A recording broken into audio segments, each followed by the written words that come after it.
Hello, I'm ibxtoycat, and looking for a wandering trader has not been going my way despite a long time to hope for him to spawn. It seems as though we'll need to find some new villager trading mechanics. However, I also have this diamond armor, which is really impressive for a world that has started and purely existed in a cave. However, I think I can do one better today because I am going to upgrade as much as I can up to netherite. This is going to be a lot of fun, and so that is precisely what I'm doing today. It is actually going to be a very interesting time getting ancient debris and going for a little bit of a slot machine of it. Oh, no, my pickaxe, where'd it go? Okay, we got it. Needlessly stressful. This is, playing on keyboard is a terrible time because right next to the movement key for left and forwards is the drop your pickaxe and lose it in lava key, which is something you can avoid by upgrading to netherite, which is precisely my plan today. So, hello everyone, how's it going? Hope you're doing wonderfully. Today, I'm going off to the Nether, and I'm going to be making a lot of Netherrack on the way to Ancient Debris, because I have the fun... Actually, you know, can I afford to damage this pickaxe all day? I do have a lot of diamonds, as in case this doesn't find me amazing things already. You can see some... Actually, you know, let's get the diamonds right now. Let's mine them. There we go. That's enough diamonds to make a pickaxe with. Let's go, and let's do it. So, hello... just switch keybinds.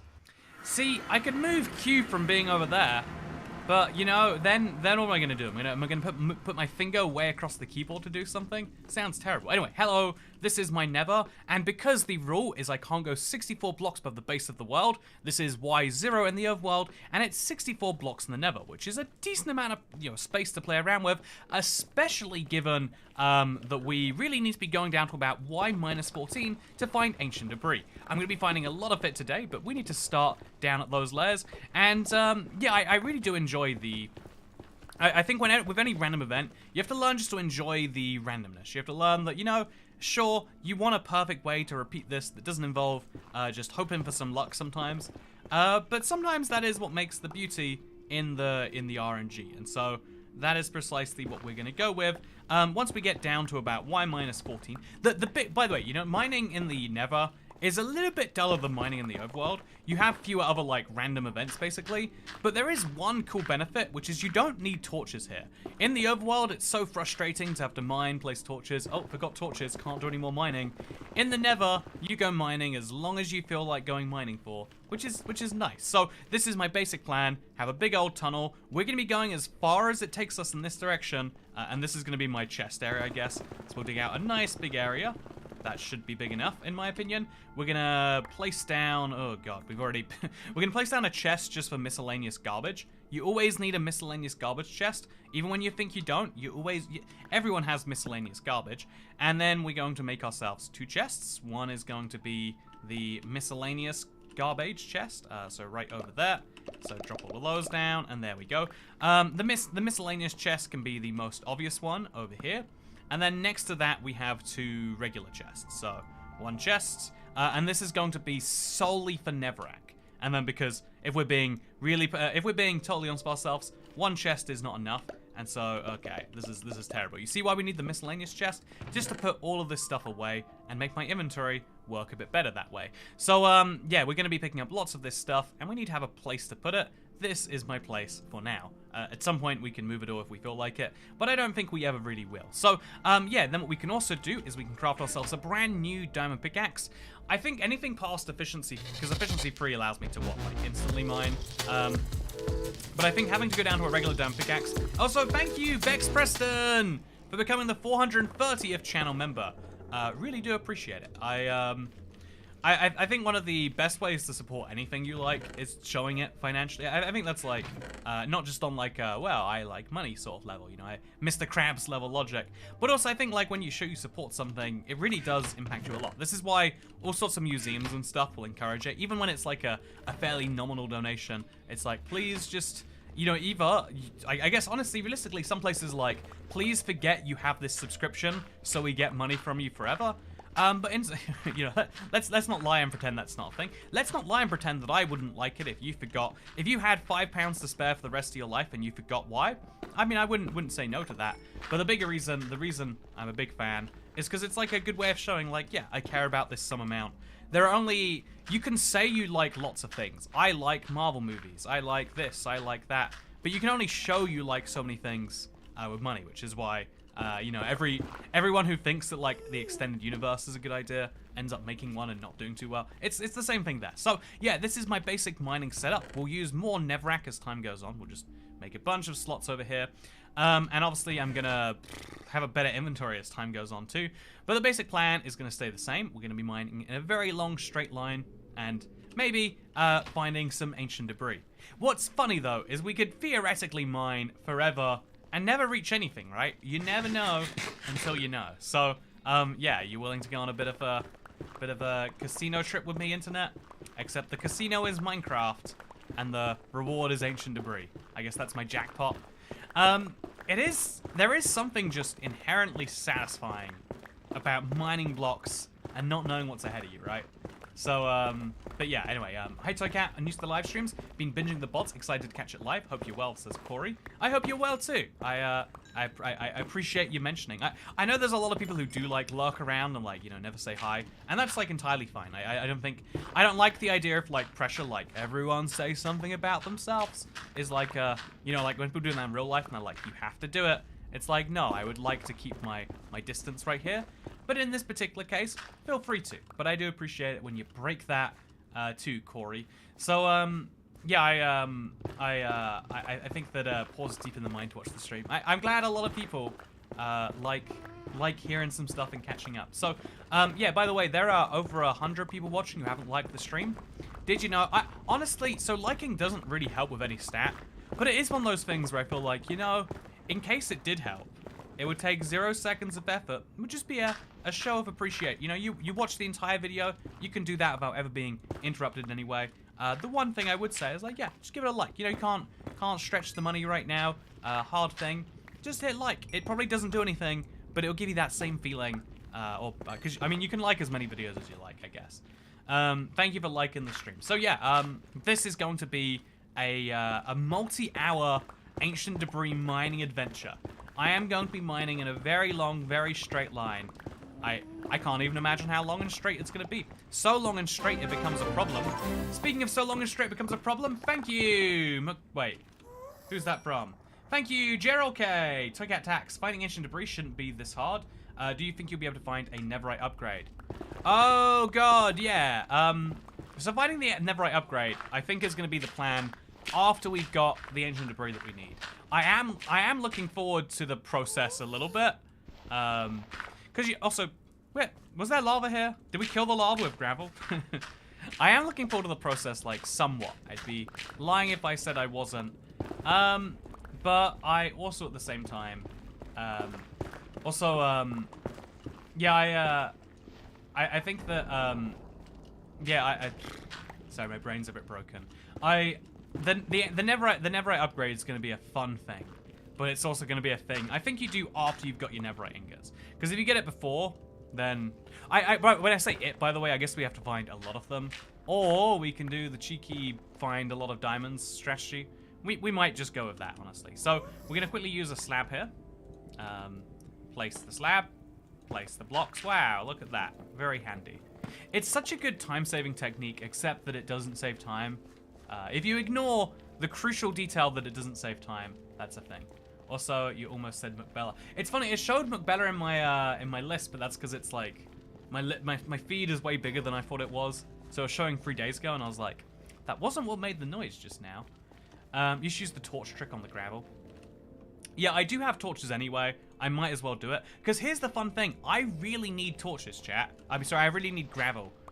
Gravel is so handy. It's the only way for me to get dirt. And as you saw with my terraforming plans last episode, it takes a lot of work to get the amount of gravel you need to make the amount of dirt you need, which means we need to go on an industrial scale for gravel. So that is precisely what I intend to do, and that is precisely what I'm going to do.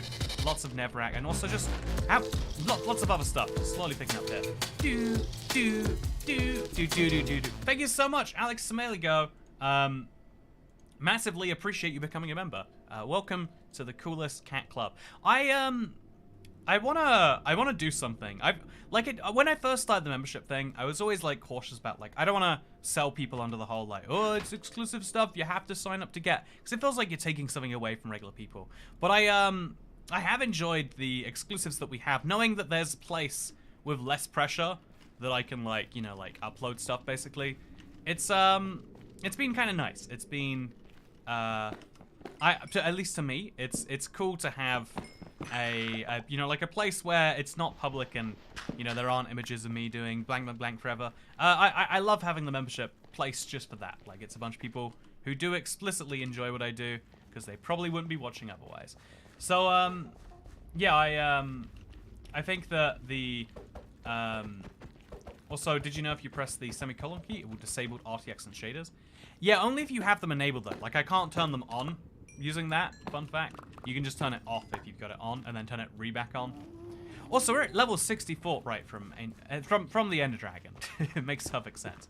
But yeah, if we, every time we run across easy opportunities to get a bunch of, anytime we run across easy opportunities to get a bunch of gravel, we need to use them. So like right here, for example, we can just mine all of those blocks, place 4 torches, place 4 more blocks, and now we got like some real good stuff happening, right? So yeah, that's something we have to do. So, what's up, Toycat? I'm cleaning my kitchen right now. I love having things to listen to while I'm doing other chores. It really, like, the efficiency you feel when you get to, like, entertain yourself and get something important done, or, you know, like, get something done while you get something else done is, like, ungodly levels. It's an incredible feeling. It's very few things can replicate the feeling that you get. And as to be said, very good. Also, by the way, I believe these are Bedrock exclusive caves. They are very interesting to explore. And the amount of gravel in the ceiling makes me think that all I have to do is place a bunch of torches down on the ground, then break a single one of these, and wow, look at that. all the gravel in the world. So yeah, the torches are entirely unnecessary in the Nether, thankfully. Besides, for moments like that, where it becomes actually quite handy. I could also use these caves as a way to find magma patches, it seems, but for now, we keep going forwards, and we believe in what we believe in. But yeah, I'm building my vanity while watching, says Sharon Smith. You know, first of all, you shouldn't be vain. You know, don't build a vanity. But it's weird, the feeling of doing something and doing something at the same time. This is one of the reasons I love to talk while I'm playing Minecraft. Like, there's so many, like, I want to mine a bunch of diamonds, for example, in my Let's Play, and it's like an idea that, like, doing it by myself is like, oh man, that's like a long grind. Doing it and having, like, a good chat about, like, so, you know, do you guys think there's anything else out there? Or, like, you know, like, what is the meaning of being? Or even just, like, so, how's the weather? Like, to me, it's really, like, just, I don't know, but both efficient on the way that you might imagine, but also just kind of, I don't know, like, it helps me, it makes the time go so much faster, and then at the end I have the things that I want to. Like, it's a really nice 2-in-1. Also, finding a lot of these, basalt pillars. We might be able to find a warp forest this way. Maybe that's the, pro tip. If you want to be safe and find biomes, don't go above ground. Do it back down here. Also, back at you, says Polly. Yeah, back at you too. I will use slabs in case there's lava above the gravel work. Or maybe it isn't worth the pickaxe durability. That is the funny, I think that the odds of there being lava above the gravel is fairly low. Not impossible, though, I do have to say. But it's not going to be the biggest thing I take. Because if I see lava, I can block it off. Because it won't take me too long. So, yeah, I think that having an interesting conversation really does help with something else. Like, just getting something done is nice. I love to have a good chat for that reason, and maybe you do too. You know what, Alex Mail go. My only like it's a weird insecurity. Like, this is one of the things that I have to care about as a YouTuber that I had zero care about before I did this job. Is like, oh yeah, I need people to care about me. It's my exact opposite goal in life was always the exact opposite of what I wanted. Was like, I wanted people to not notice me, and even now, like in day-to-day life, it's really ideal if people, you know, like, I want people to look through me for the most part. 99% of human interactions are ones that are made worse when it's like, this person's looking at me and has feelings and thoughts about me. You know, like, it's terrible. The whole, like, I don't want to be discriminated against. It's like, yeah, just imagine me as a soulless blob, another NPC in this world in which we live. Because we all want to just be NPCs in the world in which we live, right? I mean, how could you not want that? Doesn't it sound like the dream? Padawan says, marry me, toy cat. You know what, if I married you, then I think neither of us would be NPCs anymore. So, yeah, the basic point is, I also go to, you know, good response, cat. If you want to marry me, did you know that being a toy cat wife is actually an open position? All you have to do is become a member, and you can join the polyamorous cult. So we're going to mine some of these blocks on the side as we go, by the way. Not because I think we'll find anything, but because it's free Neverac, and there's a chance we will find something. So it'd be silly not to take it if we're running this way anyway, right? So keep on mining the blocks. Might be worth switching out to this just because, look at that. Yeah, we can instant mine with efficiency 3. That is so worth having, in my opinion. I think we'll go make a second pickaxe, put efficiency 3 in it, and then come back. So yeah, I think the value in an inventory clean has become immediately clear just with the difference between mining while sprinting here and then mining while sprinting with the efficiency 3. It's too big a difference for us to ignore, chat. Too big a difference. So I'm going to have to make a lot of pickaxes, because right now I don't have a villager trading farm. It's something I would love to work on. It is a big plan of mine. But yeah, let's finish this up. Okay. Finish this up. Place this over here.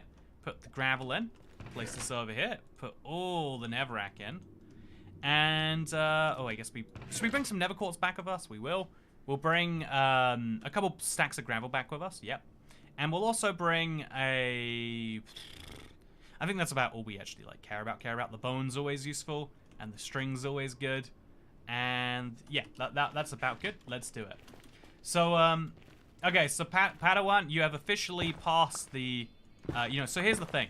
When you become a channel member, some people are like, yeah, you've joined the club, or yeah, you've joined it. No, you've joined a very big polyamorous cult right now. We are all married to each other. It is, we all love each other, and there are tax breaks, I believe, if you have a big enough cult. So we're working on getting that stats approved. In the meantime, you get access to me, Baby and Iron Brew, which is basically the same. Thank you, by the way.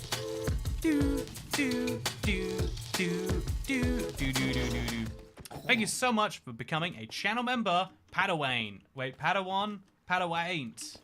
Padawaiton. Appreciate it. Hell yeah for the polyamorous cult, says Sharon Smith. Welcome to the harem. Indeed. I've always wondered, can a man be a wife, says Bearded Man 8319. 100%. Just to clarify, many of my best wives are men. In fact, most of the wives are men. You know, we don't question it. We all just... Sometimes things don't make sense, but the less they make sense, the more they make sense, if you just really don't think about it. So, yeah, I think that's a thing. Also, shower thoughts be like... Oh, we can finally go to sleep, by the way. That's exciting. It's always a long gap between my sleeps, but after looking at the Wandering Trader slab for so long, I'm just like, you know, I'm almost done with it sometimes. We're gonna have a gravel chest. This is my gravel chest. Clearly we need to have a whole gravel section. Place it down over here. And then we need to put our junk in the junk chest. So like nether quartz, looks like the other stuff. Ender pearls, they're good, but looks like the other stuff. Blaze rods, and am I going to the end? I feel like I've already been. Arrows and bones and just, yeah, it all goes in there.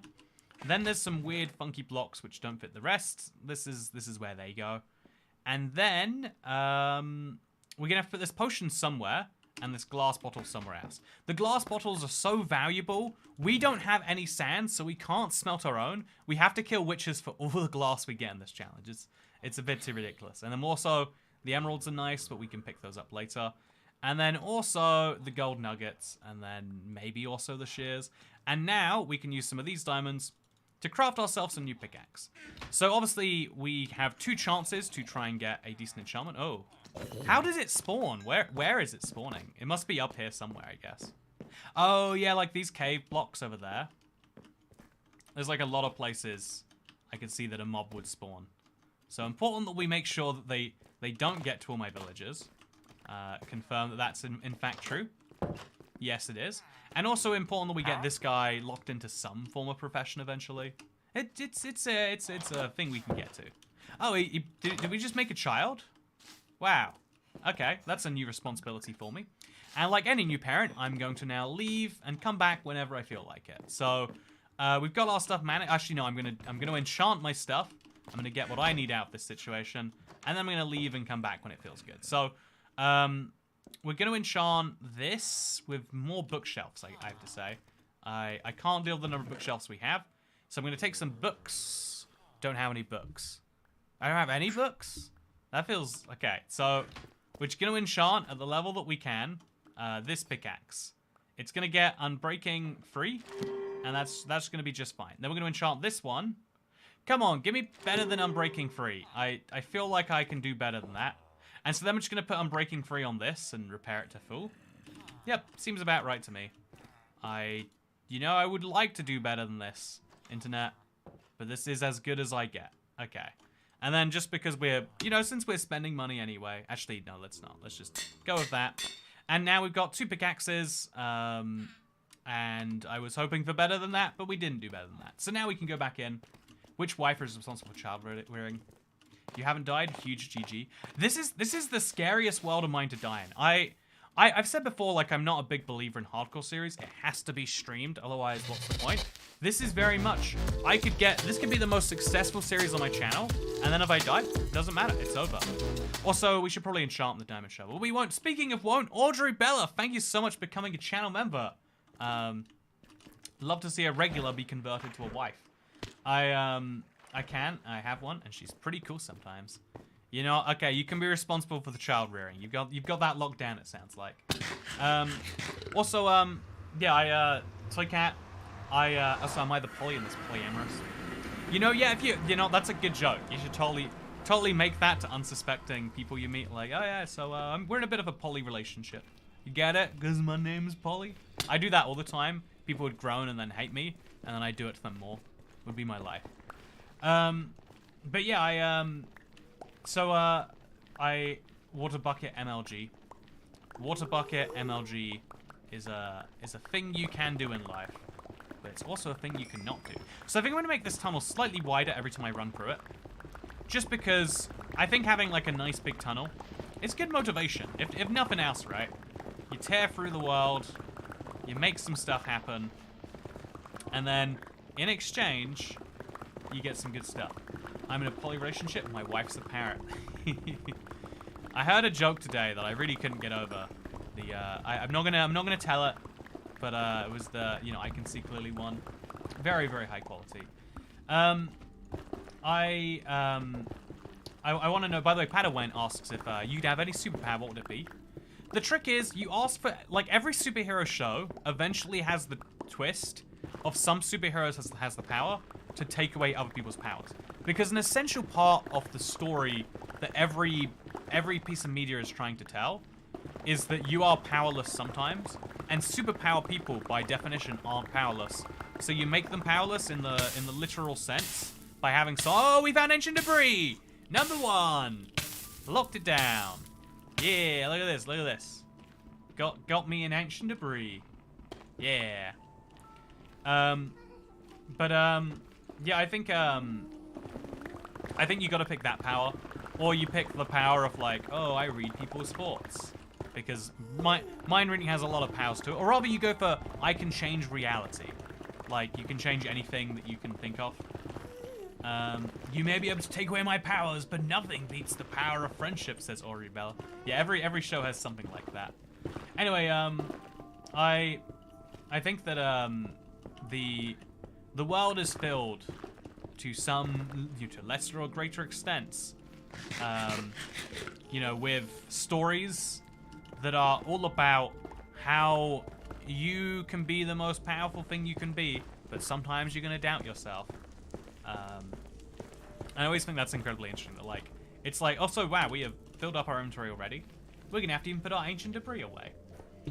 So, actually, you know, I'll store my ancient debris on the hotbar so you can see exactly how many I have. Because I know that's the sort of thing some people would enjoy seeing. I'd go teleportation with no limits, like I can go anywhere whenever. The thing is, teleportation isn't that far off what we have. Teleportation would be a time-saving thing 99% of the time. Besides maybe like breaking into a bank vault, which creates, you know, infinite money. Yeah, I think you have to be realistic about, oh, that's a concern. Should fix that at some point. Wow, future me sure does have a hard job lined up for him. Good thing current me doesn't have to deal with it. How many debris do we need? I need at least... So I want to have a full set of netherite gear. So that's 16 debris. And then I need to have a full set of tools. So that's another 16. Plus maybe another one. So 36 is what I'm kind of going for here. Hello, President Toycat, says AG Silver Radio. Hello, President Toycat tells you he wishes past Toycat didn't leave him a problem.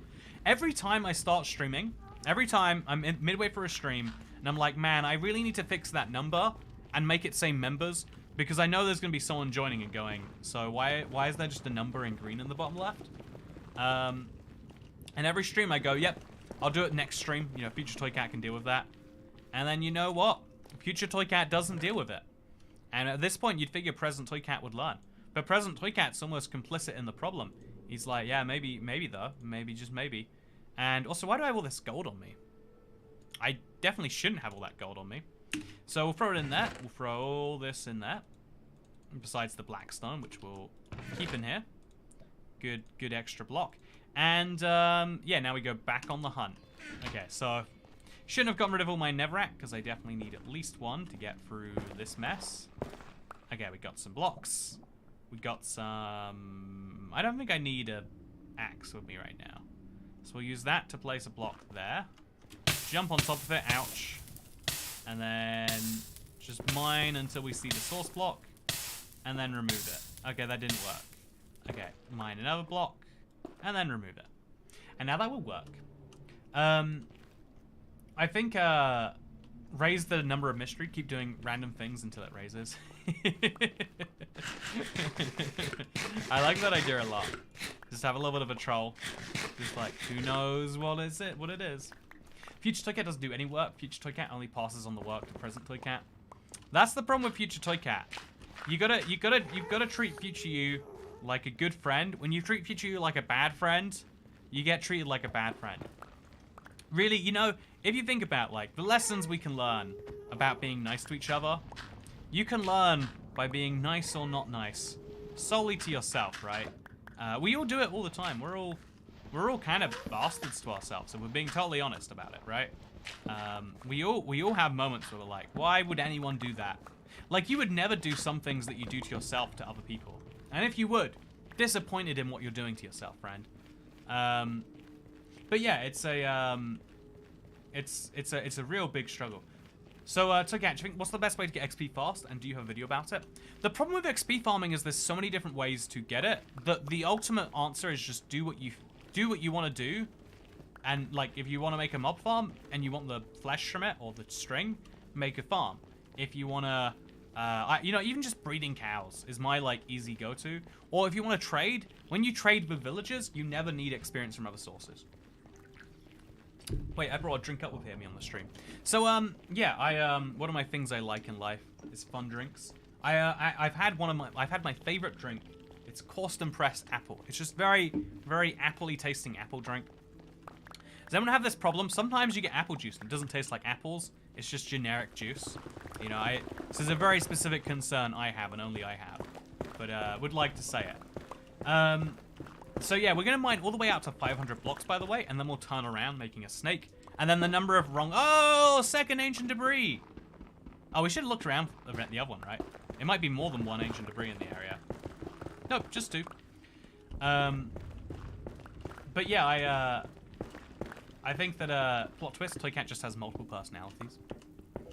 What's really scary is the idea that genuinely you might. And you might not even know about it. Like, some people are kind of unaware of it. I know someone who has that, and it's like, it results from childhood damage, right? So, somewhere in your childhood, something damages you so much in the Because when you're like free, you're developing your sense of mind. This is wild to me, by the way. Just the idea that consciousness develops at some point. The idea that like the ability to think in the way that we do and have our sense of self, that starts at some point. Like obviously it does, but it's weird to imagine there's a beginning, and we all just about get over the fact that like, yeah, you come out of your mother's, you come out of your mother like you come out of another person via the weirdest, most unexpected bit, by the way, but you come out of another person is something we can just about get behind. But where I think it breaks most people, myself included, is like, yeah, but you're not really a person. No one has any memories from back then because you weren't a person. You were just like you're a little munchkin, like vaguely existing, right? At some point you become a person. At some point your sense of self develops. Your sense of object permanence and all these like major things, they come out of somewhere. They start to exist. And so, you know, like that is wild enough to think about. Like that, yeah, if you break someone during that phase of development, like if something really traumatic happens to you, your personality doesn't fully develop. It kind of like withdraws, and sometimes multiple personalities will develop. And so you get people who are really damaged from that phase in childhood, and you get people who are so damaged that they believe they are other people because they don't want to be the person that's getting abused or whatever else. It's really, really, and the fact that like that's happening to like a 4-year-old or something is like dark. You know, humans doing bad things to each other is crazy enough. The fact that we do it to each other in like the most vulnerable moments sometimes is one of the other darky, crazy things. Anyway, so yeah, the process of becoming human is fascinating, but the process of consciousness developing on an individual level is really, really crazy when you think about it at that level. But even crazier, right? Tell me you don't think this is crazy. At some point, the human species developed consciousness, right? We are the only animal that thinks about things and can like, you know, like be like, well, blah, blah, blah, I do blank. Like, you know, like you are having thoughts right now as you're thinking this. Like you can think words and you can like have like actual like plans and all this stuff. Other animals can, oh god, oh, okay.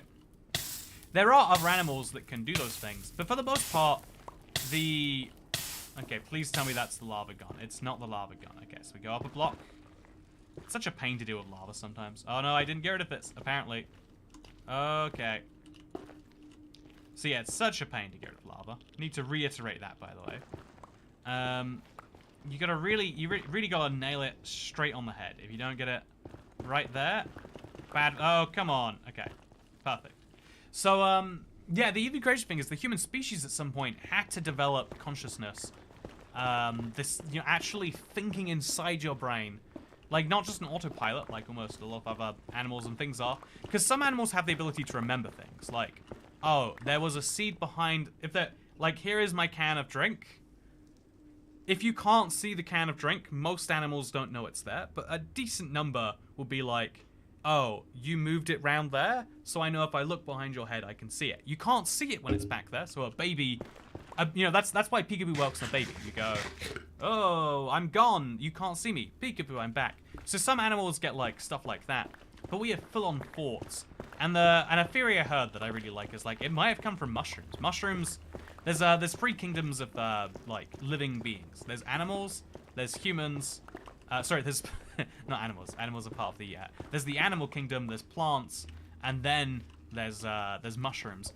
Mushrooms are a type of life that we just can't really link to either plants or, you know, like to animals. They're more closely related to animals, but barely. And they have things that are very similar to thoughts and patterns, right? And so a crazy idea is, what if human consciousness came from mushrooms? At some point, some, like, you know, like monkey, some being was eating a mushroom, and, like, it developed into consciousness. You know, like, it got into the brain and started making thoughts. We might all be mushroom brains. It's a whole thing. So Kat, are you familiar with the theory of the bicameral mind? So bicameral is the word I'm most used to hearing to do with like legislatures, you know, like it's a bicameral legislature.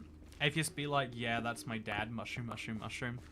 It's that's the crazy thing about not having a belief system in like religion is you have to question, like, is saying you don't know is terrifying. Yeah, I think a lot of people don't, like, even saying you don't know about anything is like the least human thing to do.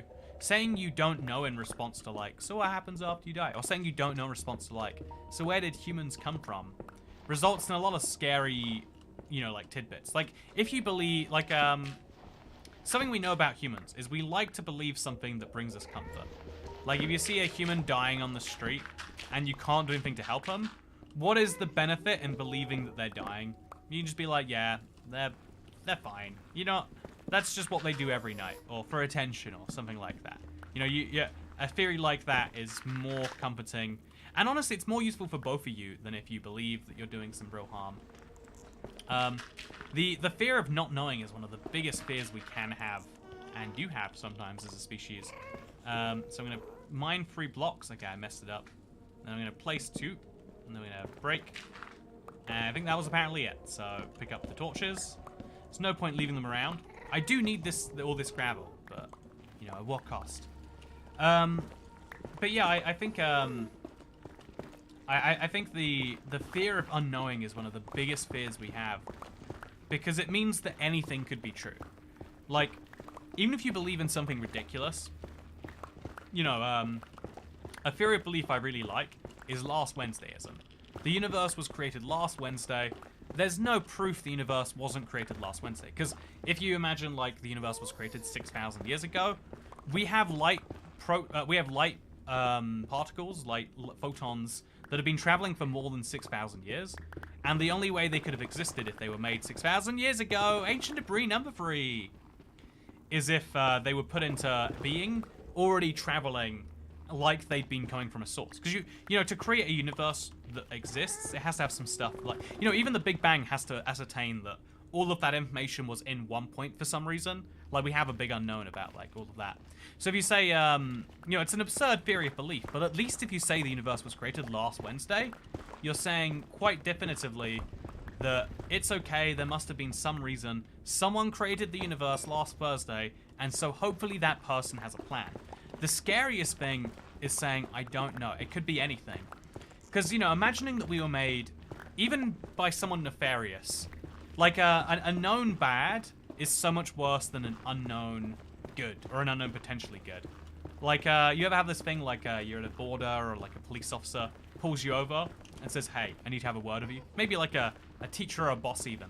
I'm sure everyone has this, like, I'm sure people have had this panic with their partners before, right? Where they're like, we need to talk. And you're like, there's one reason people say we need to talk. Oh God, it's happening. You know, something like that, right?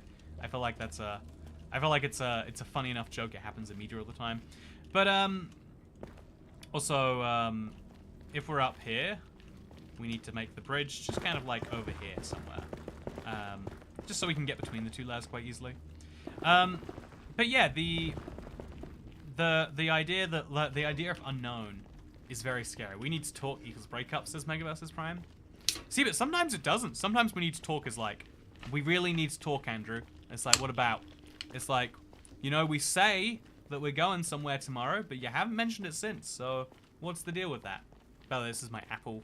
Custom press apple. The best picks blended with sparkling water. Refreshingly crisp. What is it with drinks describing themselves as crisp? I can't say I've ever tasted a drink and been like, yes, that is very, very crisp.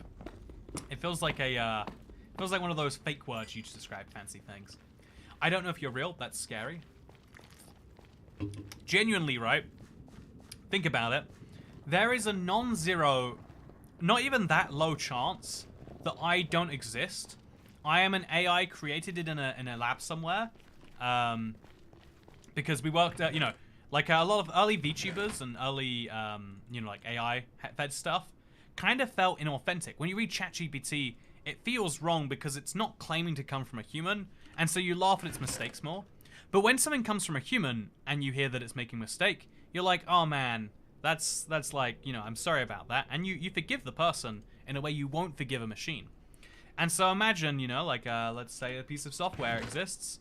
You know, but it's a high-tech company, they're based out of Switzerland maybe, that have made something that sounds like a vaguely British person who can entertain people enough to make ad revenue, and maybe I'm just one of their many hundreds of creators. You ever see a YouTuber in real life? I doubt it. Speaking of not seeing YouTubers in real life, thank you, Taylor Earl. I appreciate that even though I can't prove to you that I'm real, that you became a member regardless, and you supported either me or my, my overlords, my human overlords in the lab somewhere. For what it's worth, I can tell you, as clearly as I can, that regardless of my real or not status, I do appreciate you, and the money will go to important things like buying me drinks that look like showers. Wait, towers. Sorry, silly mistake. Haha, this is me, a human, making a silly mistake. Beep boop. You're very charming for an AI. Thank you, Dasher. You know I do my best. But you can't prove anything to, like, there are very few things that you can prove definitively, because you are making those assumptions from your brain, and we don't have all of the answers to anything. Which is why it's so nice when someone comes up with a theory that they have all of the answers. Hey Toycat, just wanted to say you were my childhood and you've inspired me. Thank you for being so cool. Have a good time mining for debris. I hope I have a good time mining for debris. I'm doing my best so far, and it seems to be going pretty well. Thank you for asking. Also, Gerald K, reality popped into existence 1 millisecond ago. The thing is, yeah, you can't prove your memories are real, right? Have you ever had a memory of something and then you speak to someone and they're like, no, it didn't happen that way, and you're left wondering, are they wrong or am I wrong? Either way, one of us has memories that isn't correct, and sometimes it's worse. You ever had a memory of something and then you see a photo or a video and you're like, I remembered that entirely differently. That is not the version of events that I remember. It happens to people all the time. It's a not uncommon situation, right? But the scary thing about it, the really scary thing about it, is do you ever have deja vu inside your dream? All the time, actually, Padawan. The scary thing about that happening is, what if that proves that your memory was false, right? How do you know your memories aren't false, including the ones from 10 seconds ago? Like, you can only prove that you're experiencing this moment right here, right now. The moment from a few seconds ago, you have no proof of. There is nothing that confirms to you that's reality. You're just making an assumption that if you remember it, it must be true. But how do I know I ate dinner tonight? There's no real difference to me if I ate dinner and it was tacos, or I ate dinner and it was, I don't know, like a piece of toast. But I ate dinner at some point, I assume that I eat. I'm not eating right now, so it's hard to prove. Anything that is based in memory is not provable, because you can't prove that everything in a memory is true. The scary thing about modern day humans, like a really recent change, a really recent trend, is this idea. There's a really, really recent change towards having video proof of stuff. Have you noticed how, also this live stream isn't real, I just decided that, says E. There's no proof, okay, so yeah, there's no proof that I'm real and I'm not like an AI computation. There's no proof this live stream is real. You could be sitting there in a mental hospital right now, going like this, or I could be real and you could be a simulation. We have no real way of knowing. Also in psychology, I learned about a study on memory that basically says we constantly change our memories each time we remember them. Yeah, the scary thing, so Loftus and Palmer's the name of the study. The scary thing about how memory works is you recall your memories not like, we picture it being like a hard drive where you're like, open memory of me as 10-year-old. You recall your memories by bringing it into your brain and living it like it's real. You know, a really good memory, you picture it in your eye, like you simulate in your brains what it would be like to see it again with your eyes. But your eyes have changed since those memories. So a weird example of this, for example, is if you wear glasses now, try to remember a story from when you were a child. You will probably be remembering yourself with glasses. Or if you don't remember yourself with glasses, you won't remember yourself with glasses 5 years ago or something like that.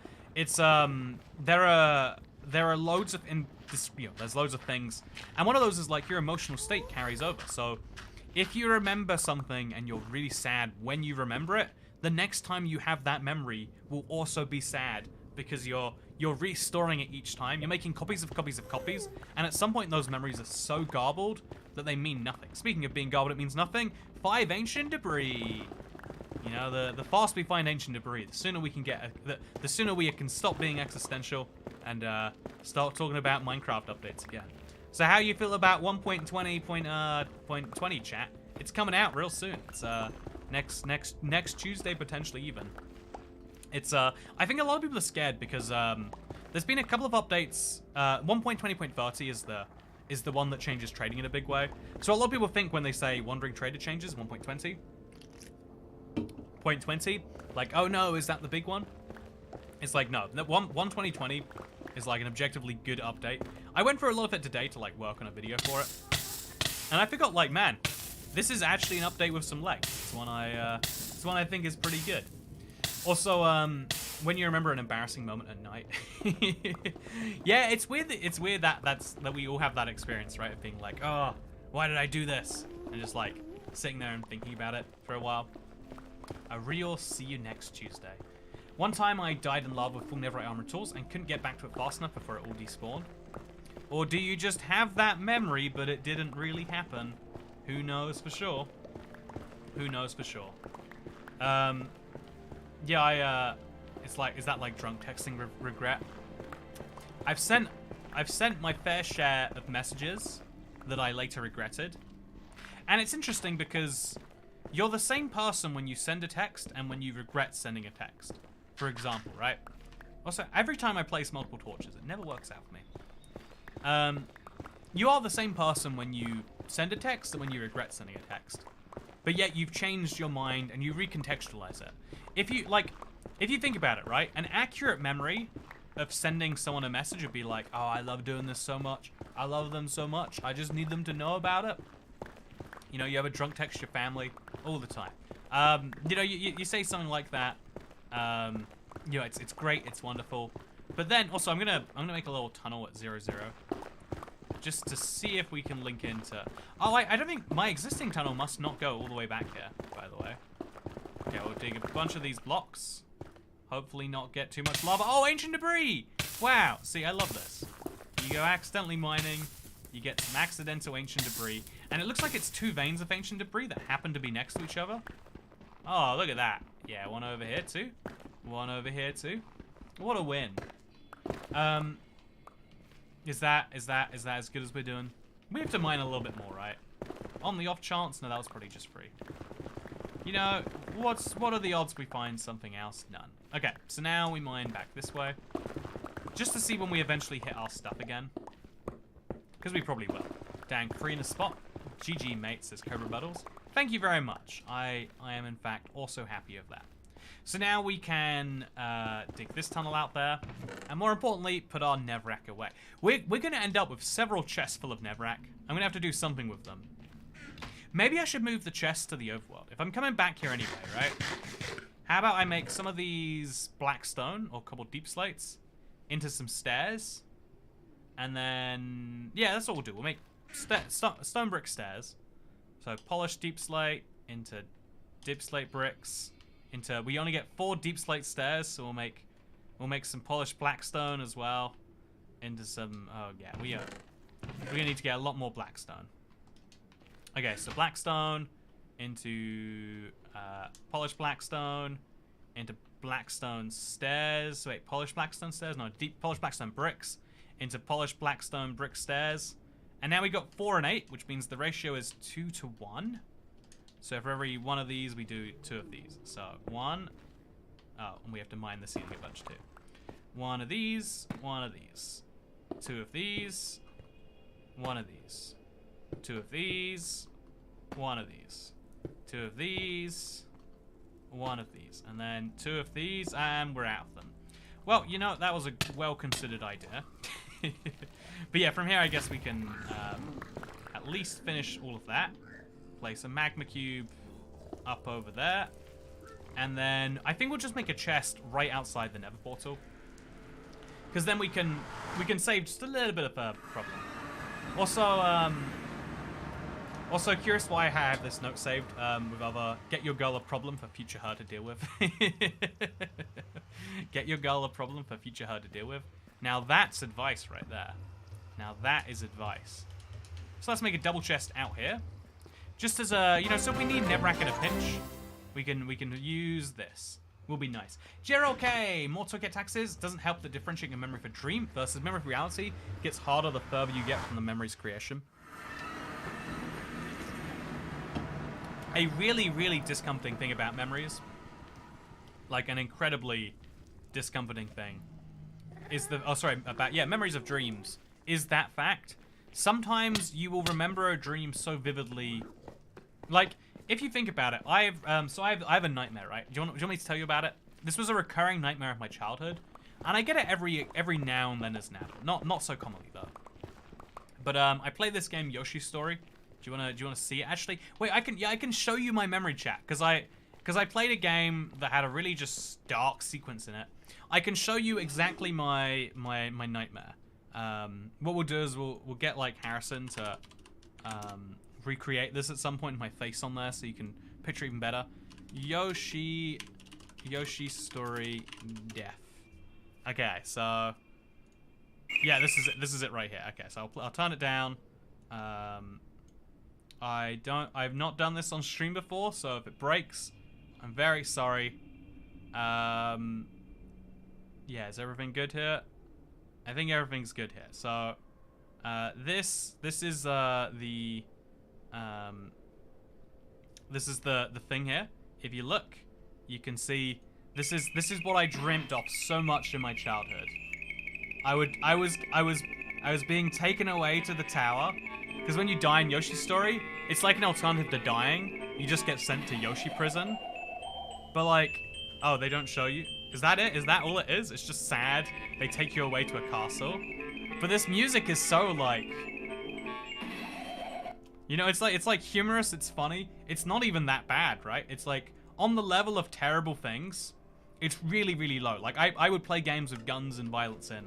The thing that messed me up was that emotionally I was like, no, I'm gonna go to the Yoshi prison. I'm in the Yoshi prison. No. And then, you know, spending my life like being broken by it.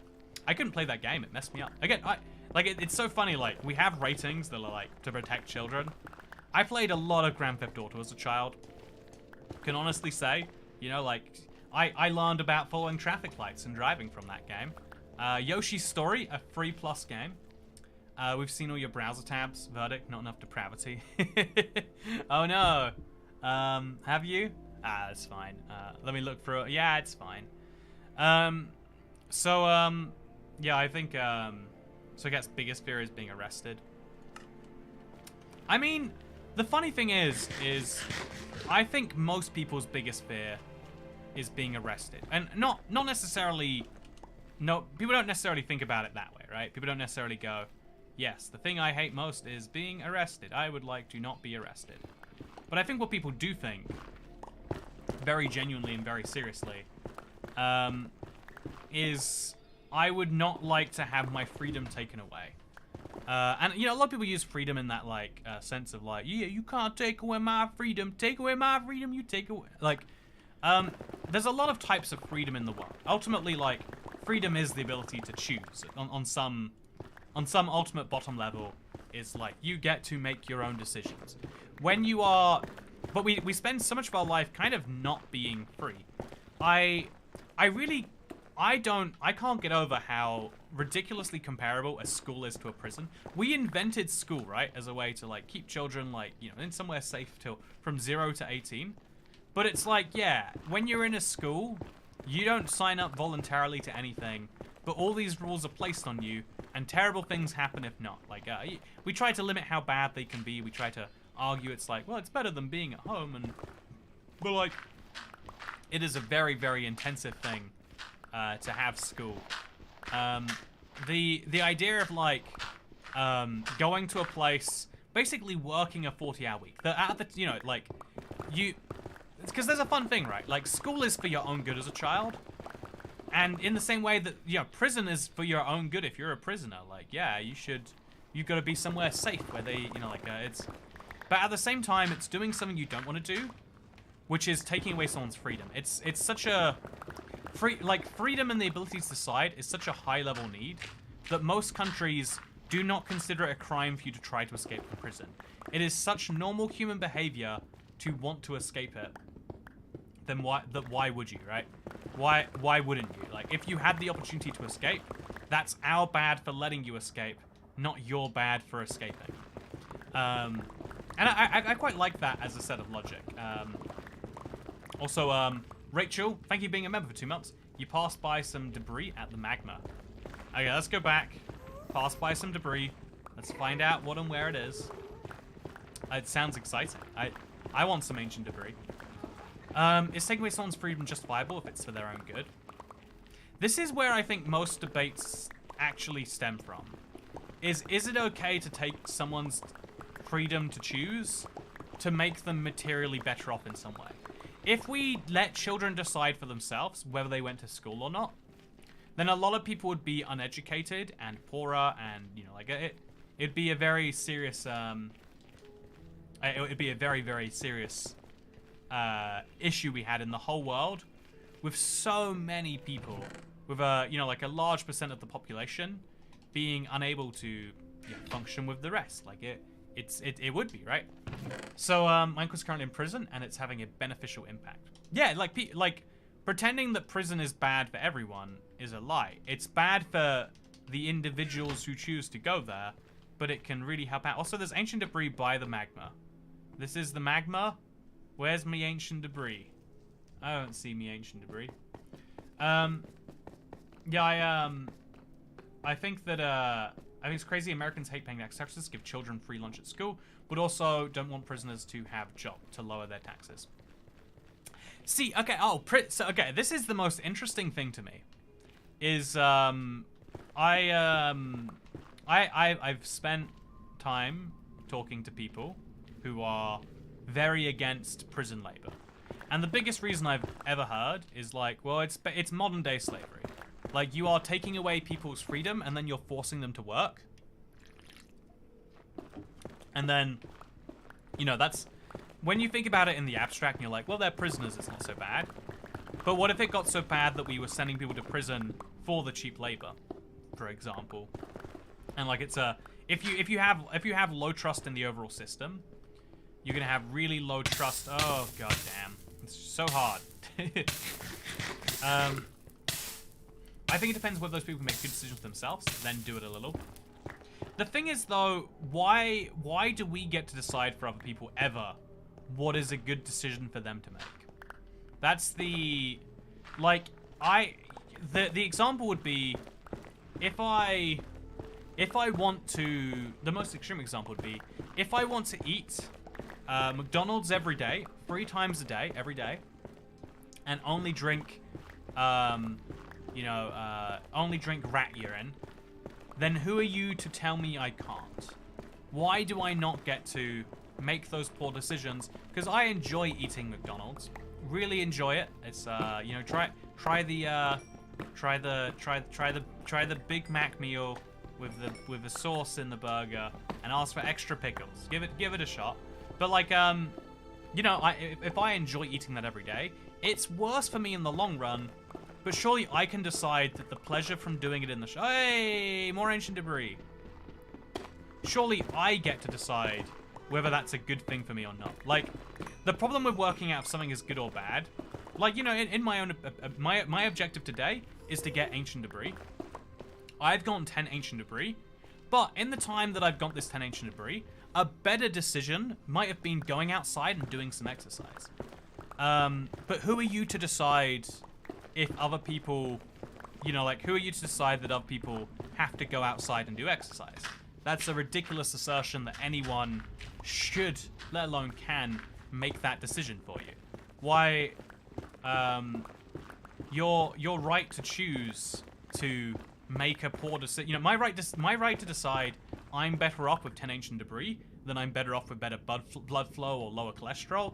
It's a poor decision objectively. Like, what is this all bringing me? But, then you argue, well, it's good for your mental health in other ways, because we all have slightly different goals. You might really highly value physical fitness and think it's insane that unless you're already incredibly fit, that you would do anything besides cardio and lift some weights and whatever else. Look at me, I'm doing my exercise. I'm appeasing you if that's your goal.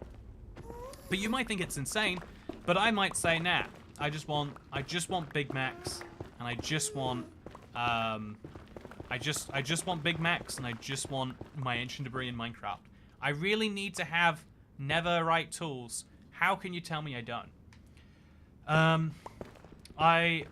But yeah, So the problem with Dash says he can't keep up with me today.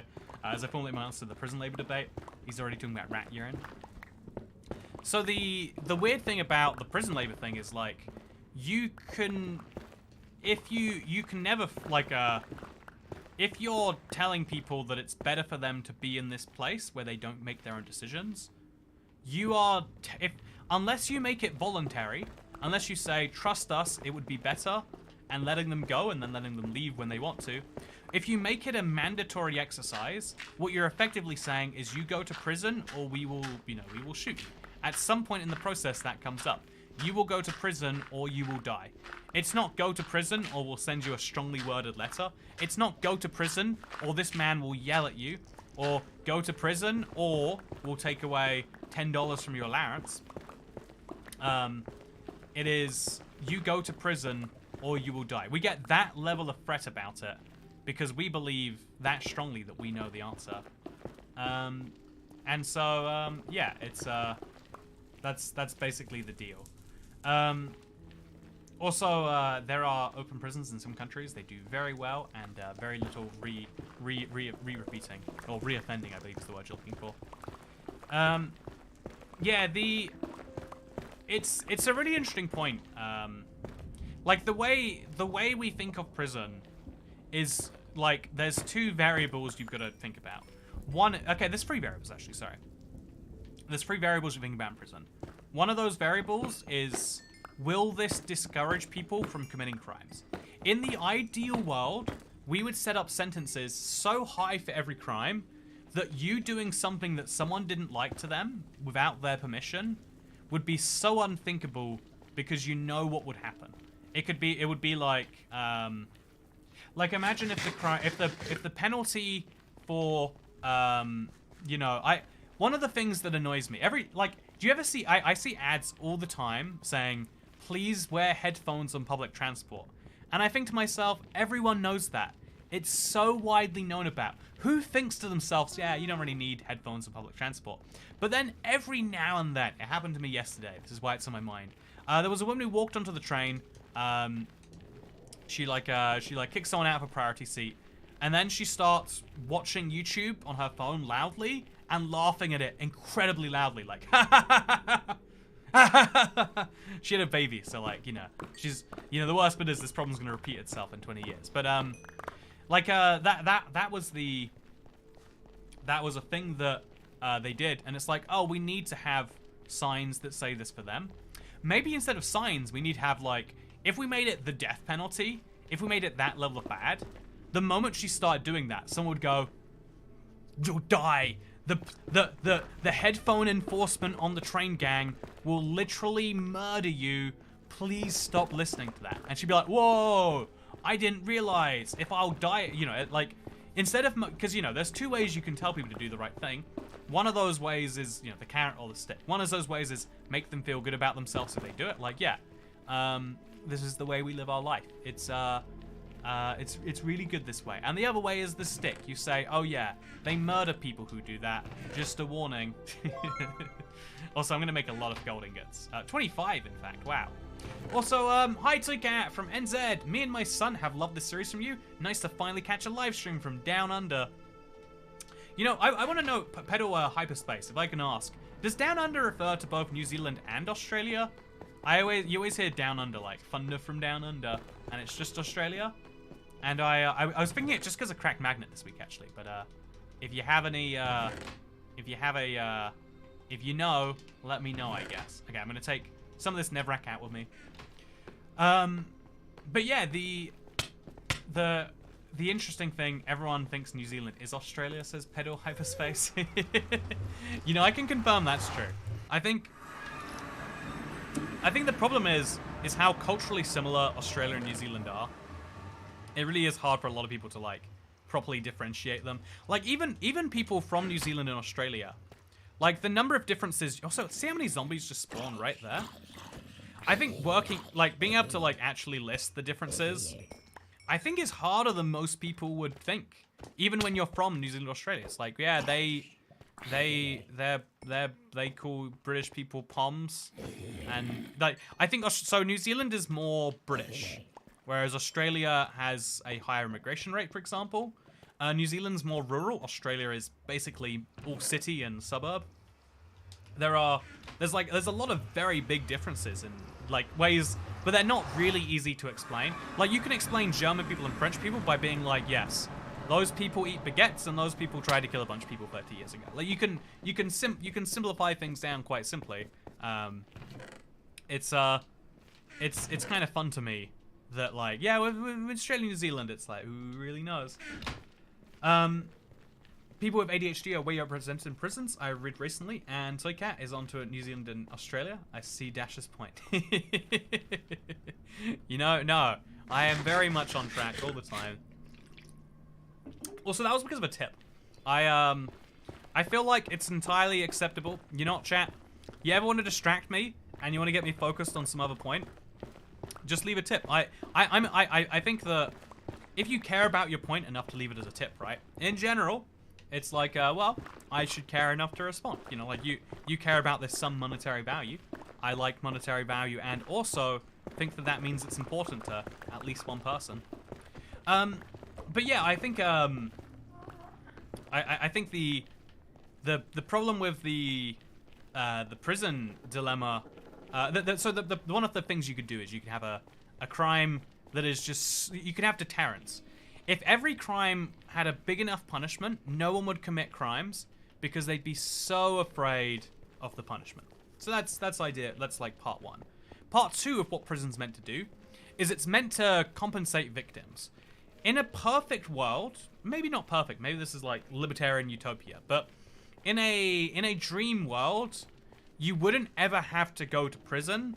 You could, like, if you think about how car crashes work, right? When you crash into someone's car, you pay them the damage of their car. If they can't go to work for some number of days, you pay them for the time lost. Basically, if someone does something to you that is not your fault, you should not be any worse off. And so you get compensated via, you know, whatever it takes to right you. And so we use prison as a way to right people because, let's be honest, if someone murders your husband, they probably don't have enough, like, I don't know how much money your husband is worth. I don't know how much money your child is worth. I don't know how much money your dog is worth even. Like, you know, your dog is definitely worth less than your child. Hate to tell you. Unless your dog is your child.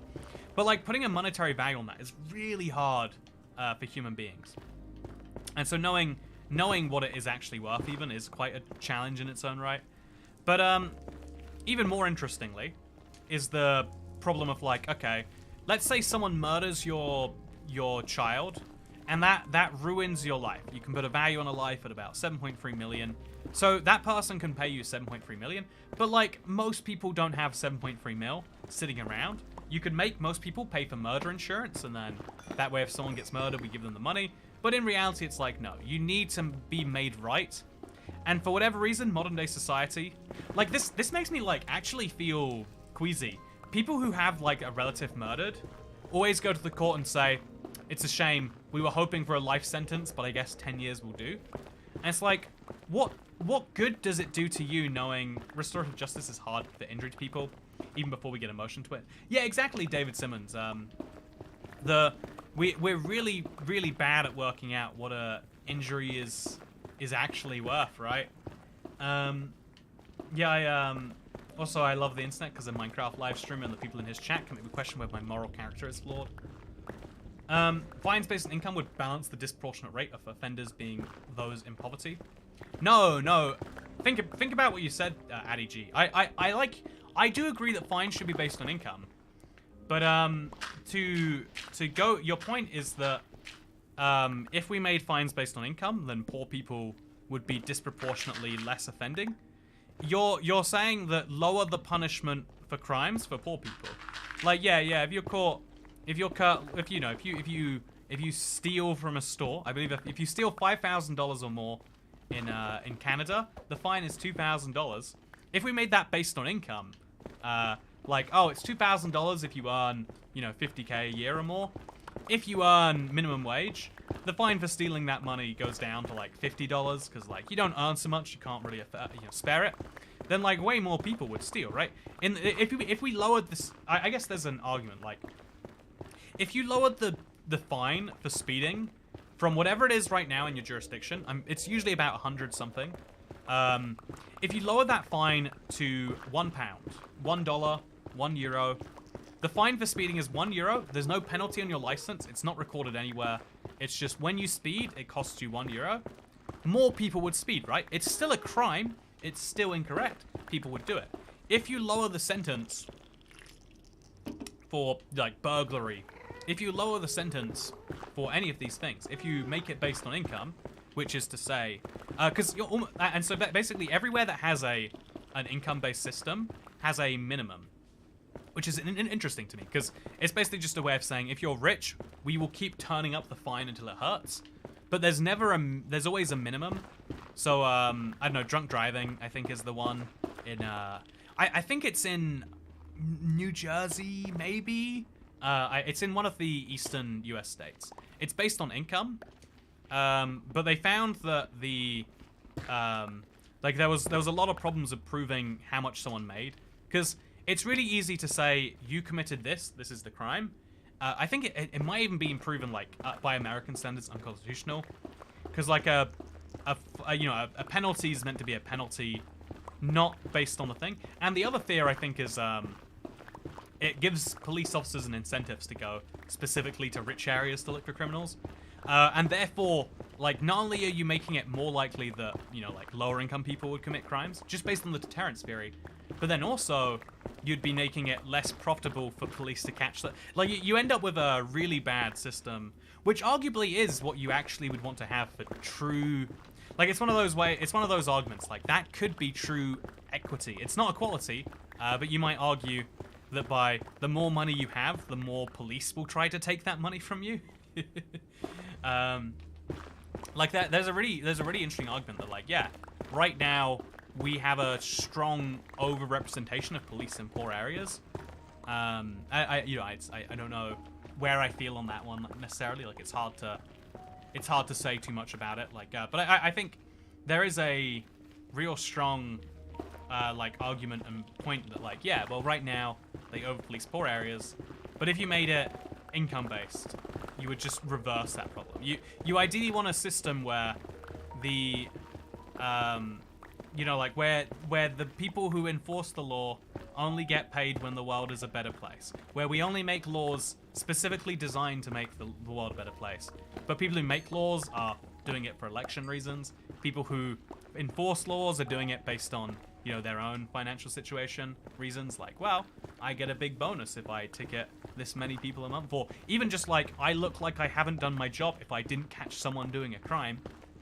Like, basically every layer of the pyramid is flawed, right? Fines should be proportional, but I don't think that means fines are going to be $10. So if you do a fine based on income, right, and then I earn nothing, I am unemployed, what is my fine?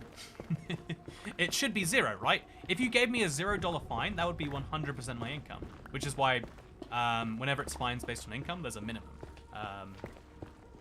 But yeah, again, with every fine based on income situation, you get really easily into the weeds of, like, like, is this fine a $100,000 offense? Because, again, if it's something as simple as speeding, is it, like, because the point of fines should be ideally kind of a penalty, a slap on the, like, don't do this again or it will financially hurt you. Like, you're trying to hurt them as much as they might one day hurt someone else. And I think the only way you can argue that a fine should be based on income is if it goes to helping the people affected by the bad thing. That's what I've always thought is messed up, right? Is, like, if someone ever steals from you, I don't want them to have a fine. I don't want them to go to prison. I want that person to make it right. That would be the ideal form of justice. Restorative justice, like, don't just make them feel bad. Like, if I get murdered, I don't want the person who murders me going to prison. I want them to genuinely regret what they did and feel bad about it and make everything as right as they can. If I get murdered and I have children, I want them to raise my children. Yeah, you have this problem now. You see how bad it is. Income-based fines are called day fines, i.e. 10-day salaries. That is a See, but then again, how much is the fine if I'm unemployed? Because I think the problem with income is we use income and wealth kind of nitty-grittily, right? What happens if there's no income and the crime is theft of $100,000? Is the income based on when you do it? Yeah, right. I steal $100,000, but and here's the thing: criminals don't have any legal income. A lot of people, like if you're talking about a guy, like if you picture a guy stealing an apple from a supermarket, he might have a job or he might have some ready source of like provable income. But yeah, I just think the system is a little bit broken in that way.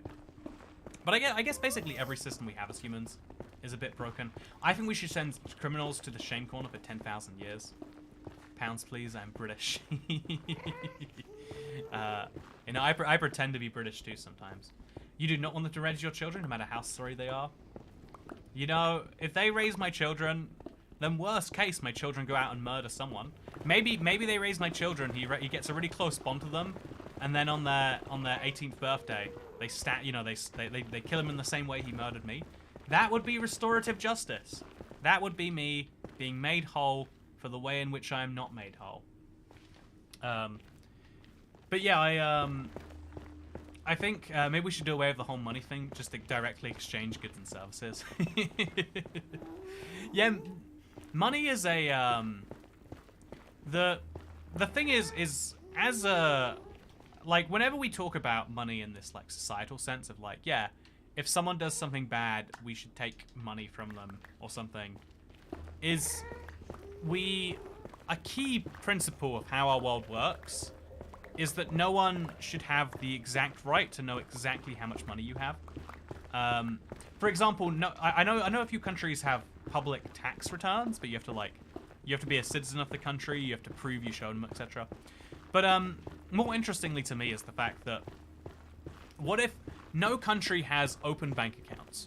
No country has a situation where I can say, I would like to know how much money is in Steve's bank account. Like, that's a basic privacy right. It's a really dumb privacy right, right? If humans were nice people, we wouldn't need to have privacy on that. We could just say, oh yeah, how much money do you have? Do you mind if I just quickly check? Oh, you got this much. It's great. But because there's so many weird layers of, like, because financial imbalance leads to all sorts of other things, there are people that need to rely on the ability to lie about how much money they have. Sometimes you lie about how much, most people honestly lie about how much money they have to have more money. Every person on the internet that tells you the stories of how you can make money on the internet, they're making money by pretending to be richer than they are. They're renting Lamborghinis, they're whatever. Like, it's a big thing. What if criminals gave up the right to have their finances secret? There we go, solve two problems at once right there. But yeah, if my money was visible, I have someone in my family, I'm not going too publicly into it, but someone in my, like, family, really closest family member you can have, is like, is just ignores me unless they're asking for money. And, like, you know, they don't take no for an answer unless you say, yeah, I just don't have any. Like, that. It's like having a beggar, but that beggar, like, brought you into the world. It's a problem. But, you know, like, a panhandler maybe, it's a very big problem that you can have in your life. And so if that person, you know, like, we kind of rely on this ability to be like, oh, I don't have the money, and the other person not being able to fact check that, right? Like, it's a basic human politeness thing to take I don't have the money as an entirely valid reason for not doing something. But if someone could, imagine you're going on the street and someone says, could I have some money? I just need to get myself into a shelter tonight. And then you go, I don't have money. And they're like, real quick, what's the name? What's the bag? I just looked and it actually looks like you have 33,926. I just looked in your account and you have, because you know, if you had 33,000, maybe actually that's fine. Maybe you think that's justifiable. But imagine it's like, oh, I just looked in your account. You have 15 pounds in there. What do you need? Like 5 pounds for the train home, 4 pounds for lunch today. It sounds like you could give me 5 pounds. It sounds like you can totally do that. I think that, like, the real rough, imagine how bad it would be if that person could look into it and be like, nah, I see you have money. I need some of that. I need it so bad. You don't need it because it's sitting there. Because the majority of money, by definition, is sitting there somewhere, right? And so I have spending plans. You must finance them. Is it e-begging time, says Dasher? You know, it's been a long time into the stream, and I haven't e-begged once, internet. I'm just saying, I looked at your account. You know how I said that finances were secret? Actually, I lied. They're very public. I looked into your account, and I noticed there's enough money in there to give to a British internet streamer. I'm just saying, maybe, just maybe, you should find the generosity in your heart to go to streamlabs.com/toycat. I mean, it's like, you know, you're not going to go homeless if you give money to me. Therefore, if you don't give money to me, you hate me. You have no reason not to. You literally have to. It is e-mugging time right now. I agree, David Simmons. Some are, but not all. You know, I'm just saying, you have to do it. If you hate me, you could not do it, I guess. I will assume every person who doesn't give me £5, you must hate me. You must think that my enjoyment means nothing. See, look at this. This is emotional gaslighting and e-mugging time. Yeah, I just see you have money there. I see it. Put your hands in the sky and put the e-money in the bag right now. I don't see you on streamlabs.com yet. Click the link. You're gonna click it right now because I see you've got the spare cash. Oh, I see you got spare time too. Wow, it must be nice to have spare time. See, I'm just non-stop gaslighting you. You can see where I get it from. I see you have the spare time. You're watching a Minecraft live stream. Perfect time to go to streamlabs.com/toycat. Type in 5 in that little box they've got right there, and give it to your boy. It wouldn't be a problem. You think you see Claire Frey says I'm broke right now. See, this is the thing, right? If you technically looked. Also, I've been gaslit. I have been gaslit. Toycat is yes. First of all, thank you very much, David Solomano. He put the money in the bag, just like you need to. I notice.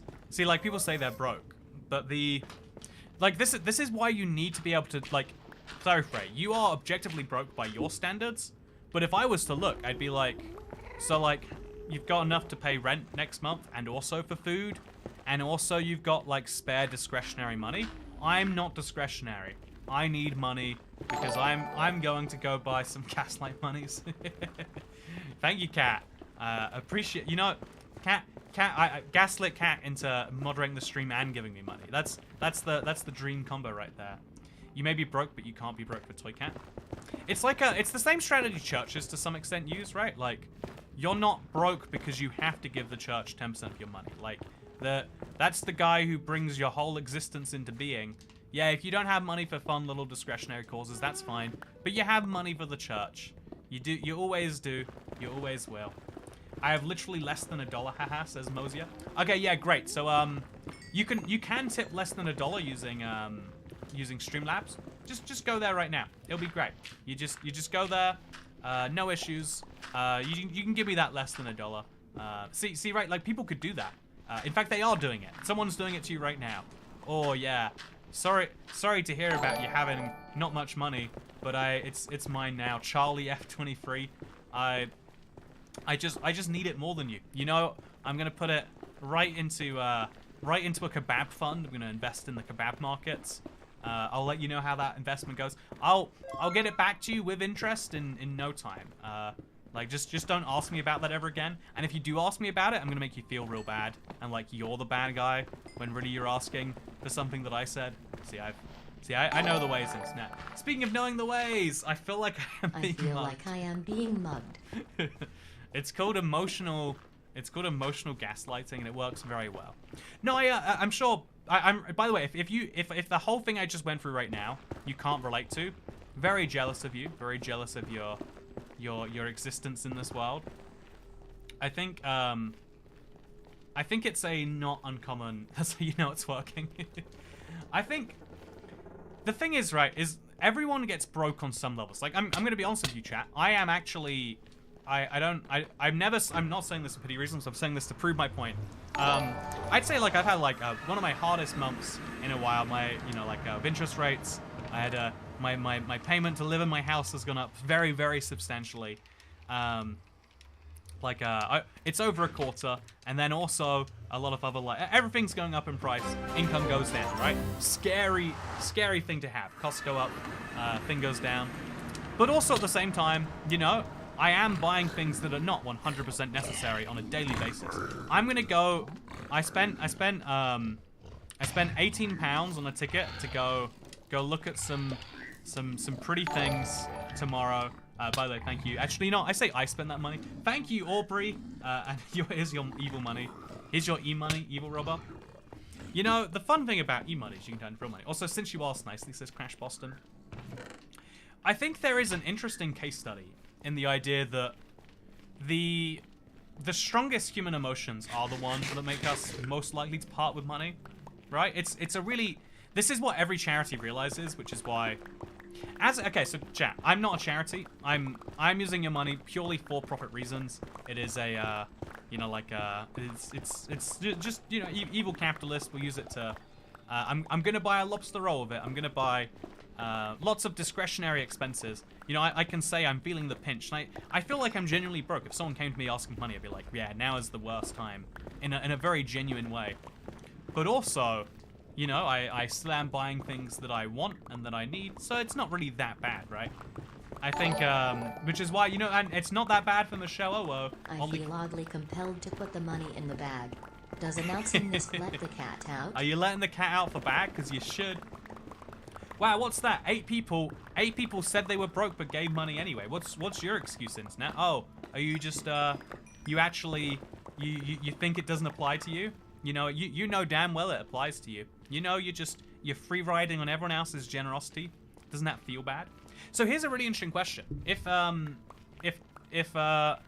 charity knows what they're doing is good, is it okay for them to emotionally manipulate you into giving them money? Because, you know, what I did right there, like, I was, you know, you could all see the spin on it, you could see the joke. But imagine I really lean into that. Like, oh, yeah, I can see that you know, you have a Netflix subscription, you have a YouTube Premium subscription. Yeah, I can see that you, I can see you've been eating real nice groceries this month. Like, I can see you've got those things, but you didn't find, I noticed you don't. Like, I must be mistaken, obviously, but I don't see that you've tipped yet. I mean, it's obviously not that you don't think we do something important here, because, you know, we do one of the most important jobs that needs to be done in the world. So it's not that. So I just couldn't notice. Why haven't you tipped? Why are there some of you that never put your money in the bag? Where's the, am I not seeing it? Is it lost in, you know, is it in a delay right now? Is your internet slow? I've got the time, don't worry. Oh, you're gonna do it, because I know you care. I know you say you care. You say you're a decent human being, but I see you're not. I think it's I call this chegging, right? It's when charities beg, when charities pull on your emotional strings.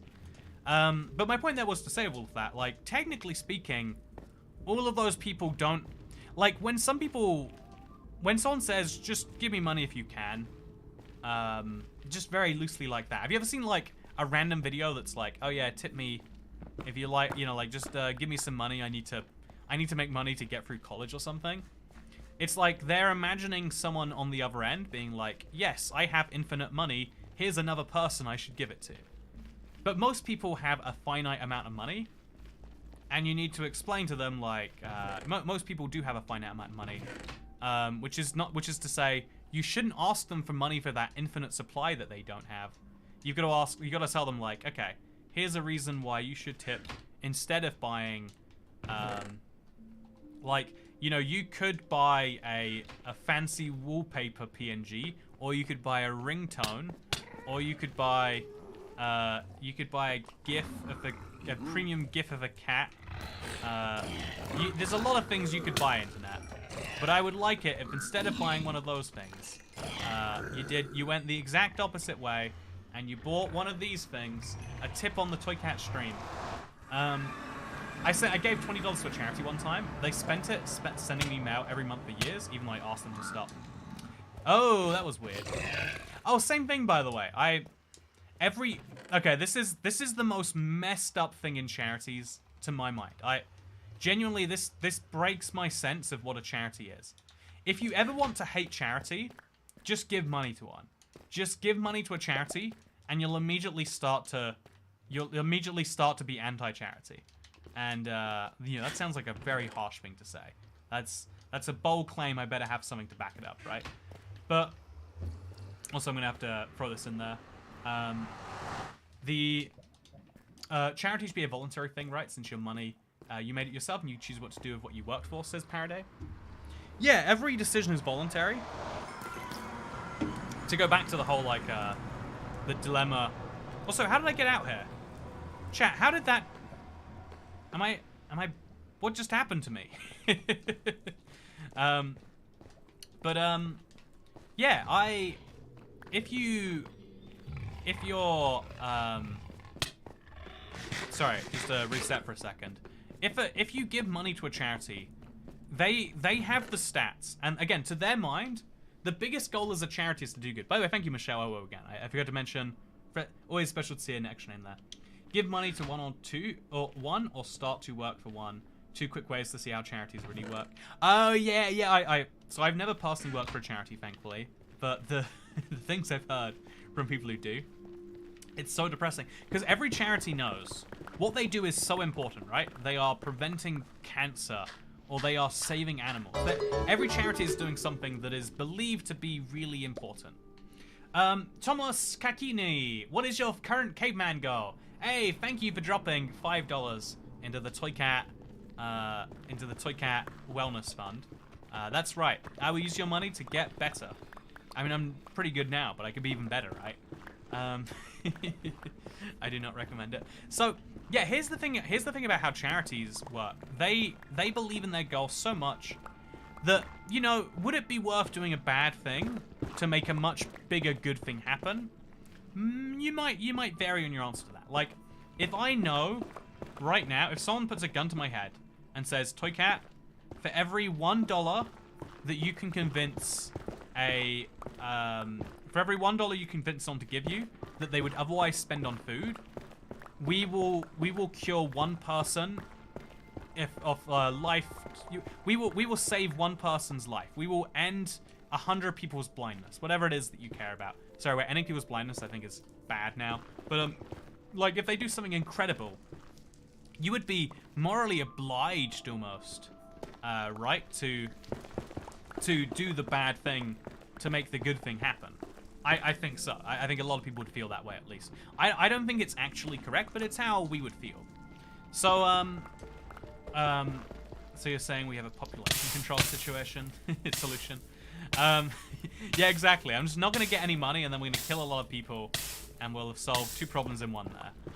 But, yeah, so a charity believes they are doing good, and so they have the numbers that say the number one type of person to give money to a charity is someone who's already given. The best odds you have, the most likely candidate of someone to give to charity is someone who has given to charity already. And how do you find people who've already given to charity? Well, when people give to your charity, they give their phone number, their email, and now they've proven, they've got the proof that they will give to not only a charity, but your charity. They specifically care about curing blind dogs or whatever it is. And so you harass them as much as you can. You don't call it harassment because that'd be rude. But what you do is every month, you call up again, you send them a letter, even if they sign out. You know that, like, well, yeah, they say they don't want to hear it, but statistically, of the people who say they don't want to hear it, 25% of people feel bad and eventually give more money, and you need more money. So, like an addict seeking people to use and abuse, the charity goes from person to person, being like, I just really need this money. It's so desperate. And then when they're like, I just can't right now, it's like just a little bit. Just you set up a recurring donation. You can do it on your phone. It's really, really easy. And like, trust me, all those people with like cancer, dog, seeing eyes, they just really need it. So yeah, they don't call it harassment, of course, just to be clear. Your harassment is a mean word to describe what is just. It's just what they're doing. It's just their little business model. But yeah, they also I just joined back hearing you need more money, says Mango Toast. Hey, good to see you, Mango Toast. Oh, just sorry, unrelated Mango Toast, but I need more money. I would like money that you have, please. I've noticed I noticed you don't have literally zero, and so you can afford to go to streamlabs.com/toycat, type a little 5 into that box, and give it to your boy. I don't want to be too rude here, but I know you can, so you just could make this all easy for all of us. It'd move the situation on a lot better, right? It'd move things on great. Yeah, I think everyone in my family has a weird dynamic with money. I haven't grown up around anyone that has a healthy relationship with money, and so it took me like a really long time to get one myself. And also, which is why one of the things I try to on the internet is genuinely encourage that healthy dynamic of like, even when I'm asking people like, because you know, like it's all been kind of fun on this stream, but I have asked people a few times like, also my current caveman goal is to get full netherite armor, by the way, and full netherite stuff. But if you have no money, you can always sell your possessions to get Toycat hacks, by the way. Yeah, exactly, Dasher. You know, this is the important thing to know. You might not have money right now, but you have things that you can sell for money. You always have a way of, you know, doing things. Like, if you wanted to give money to something, you can. If you needed food right now, you would borrow money from a friend, right? So, quickly borrow money from a friend, and then give that money to Toycat.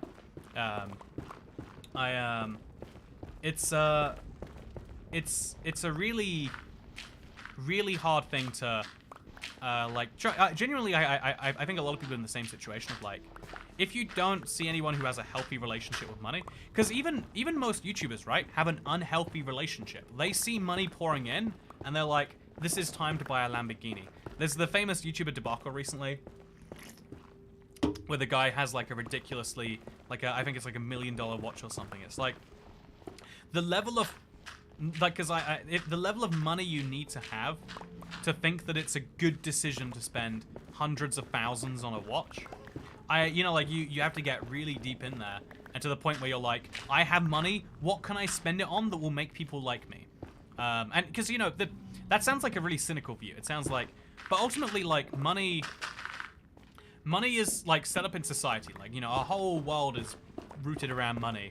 And, the whole world is rooted around money, and the implication that if you make enough money, then you must be doing really well. Especially, you know, let's be honest, like, in the US in particular, like, where a lot of culture comes from, like, money is almost like a stand-in for good virtue. Like, if you have money, and you didn't obtain it by, like, I don't know, putting children down the mines, which, by the way, what's so bad with that? But if you obtained your money through decent means, that is like a morally good characteristic. It is seen as,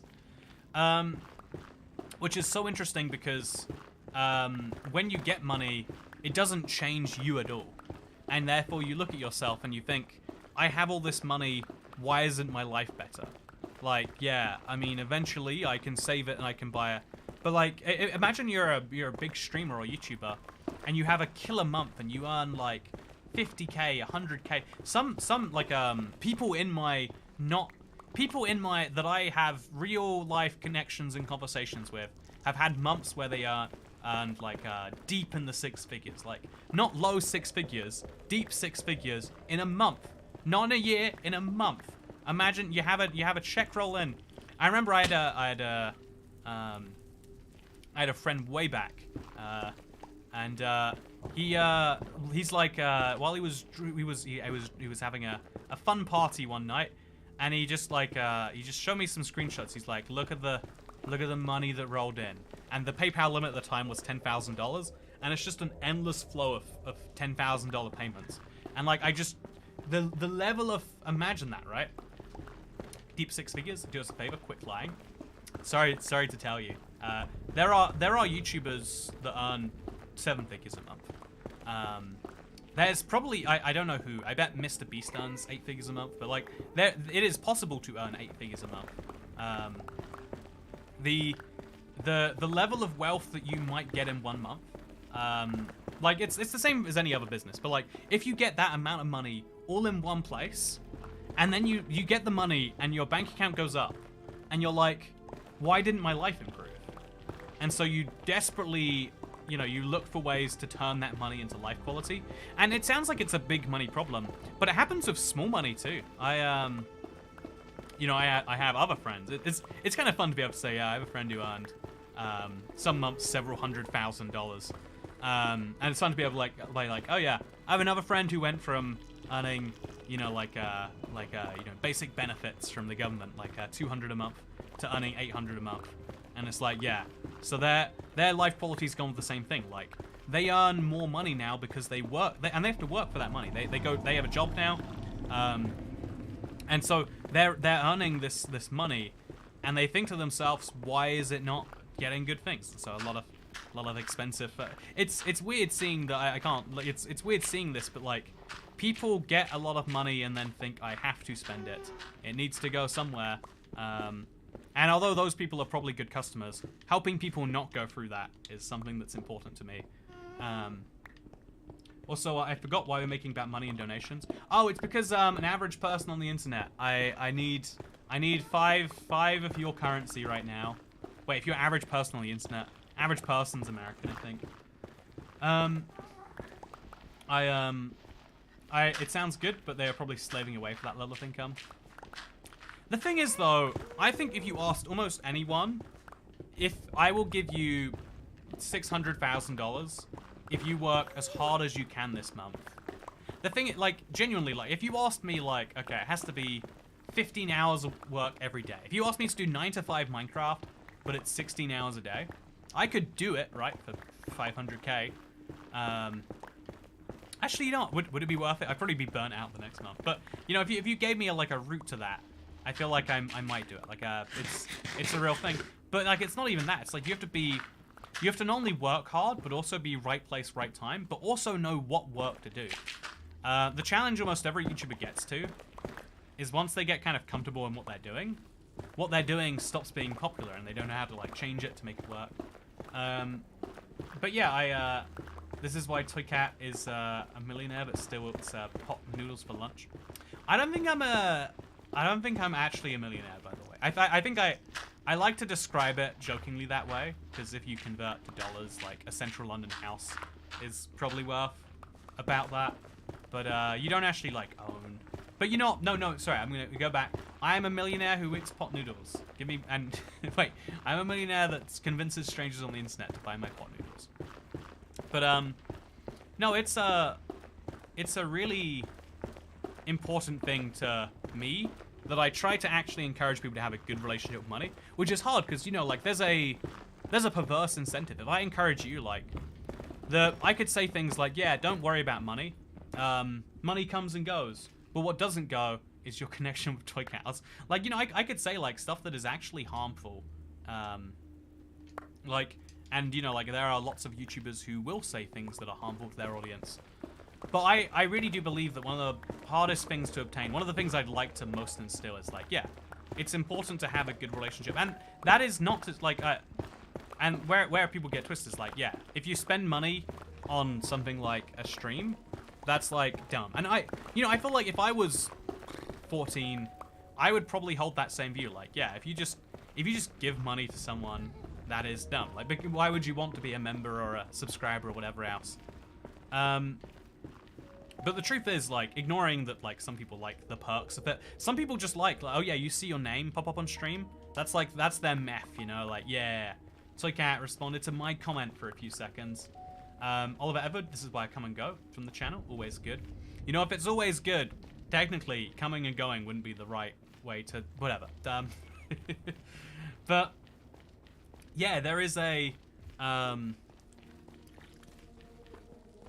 there's a bit of a perverse, there's a very perverse incentive in that.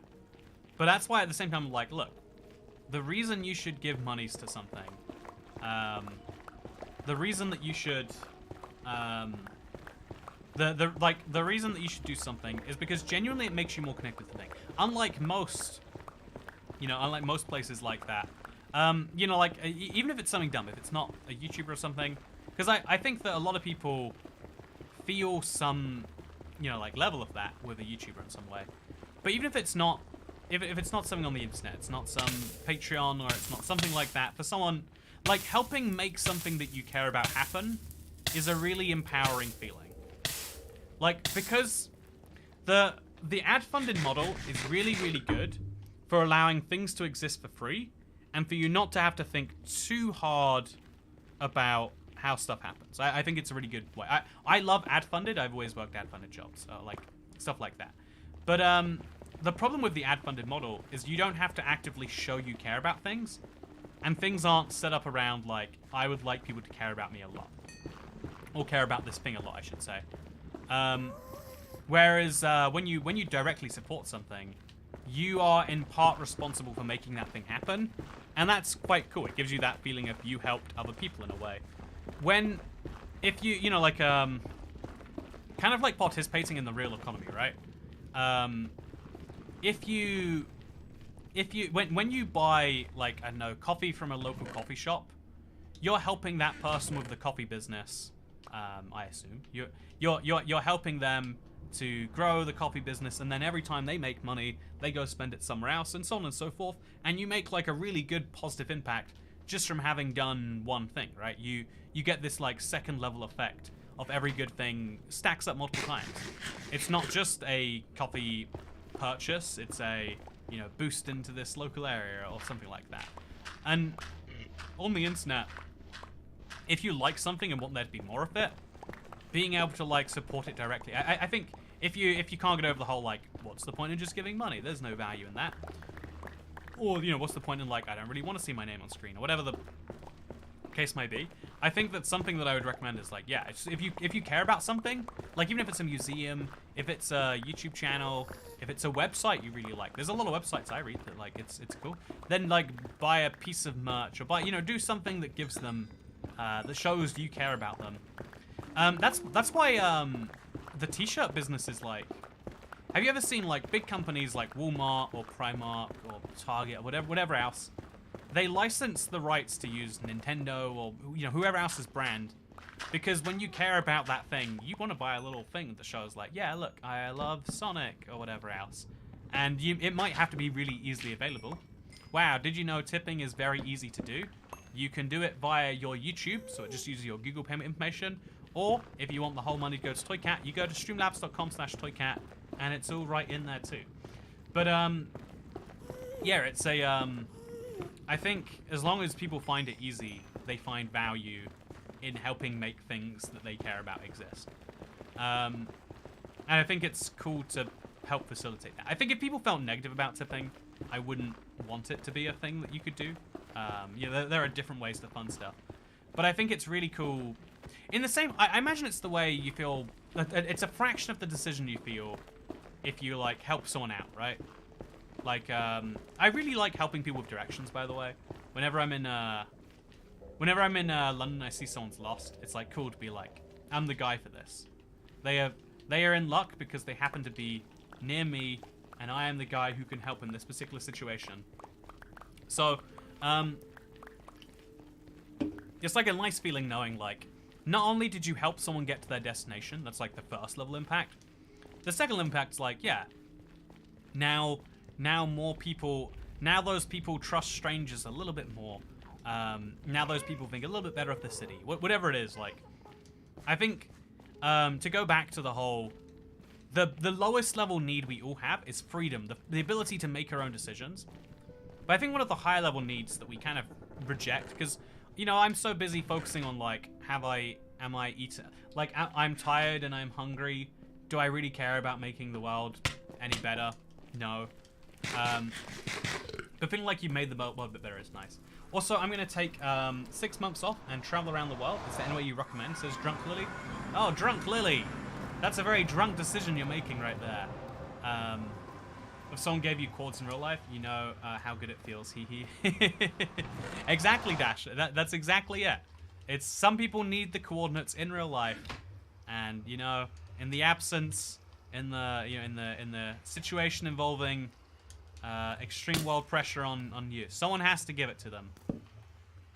I think the world really does work quite nicely if every time something good happens to you, you think about how you can have that happen with more people.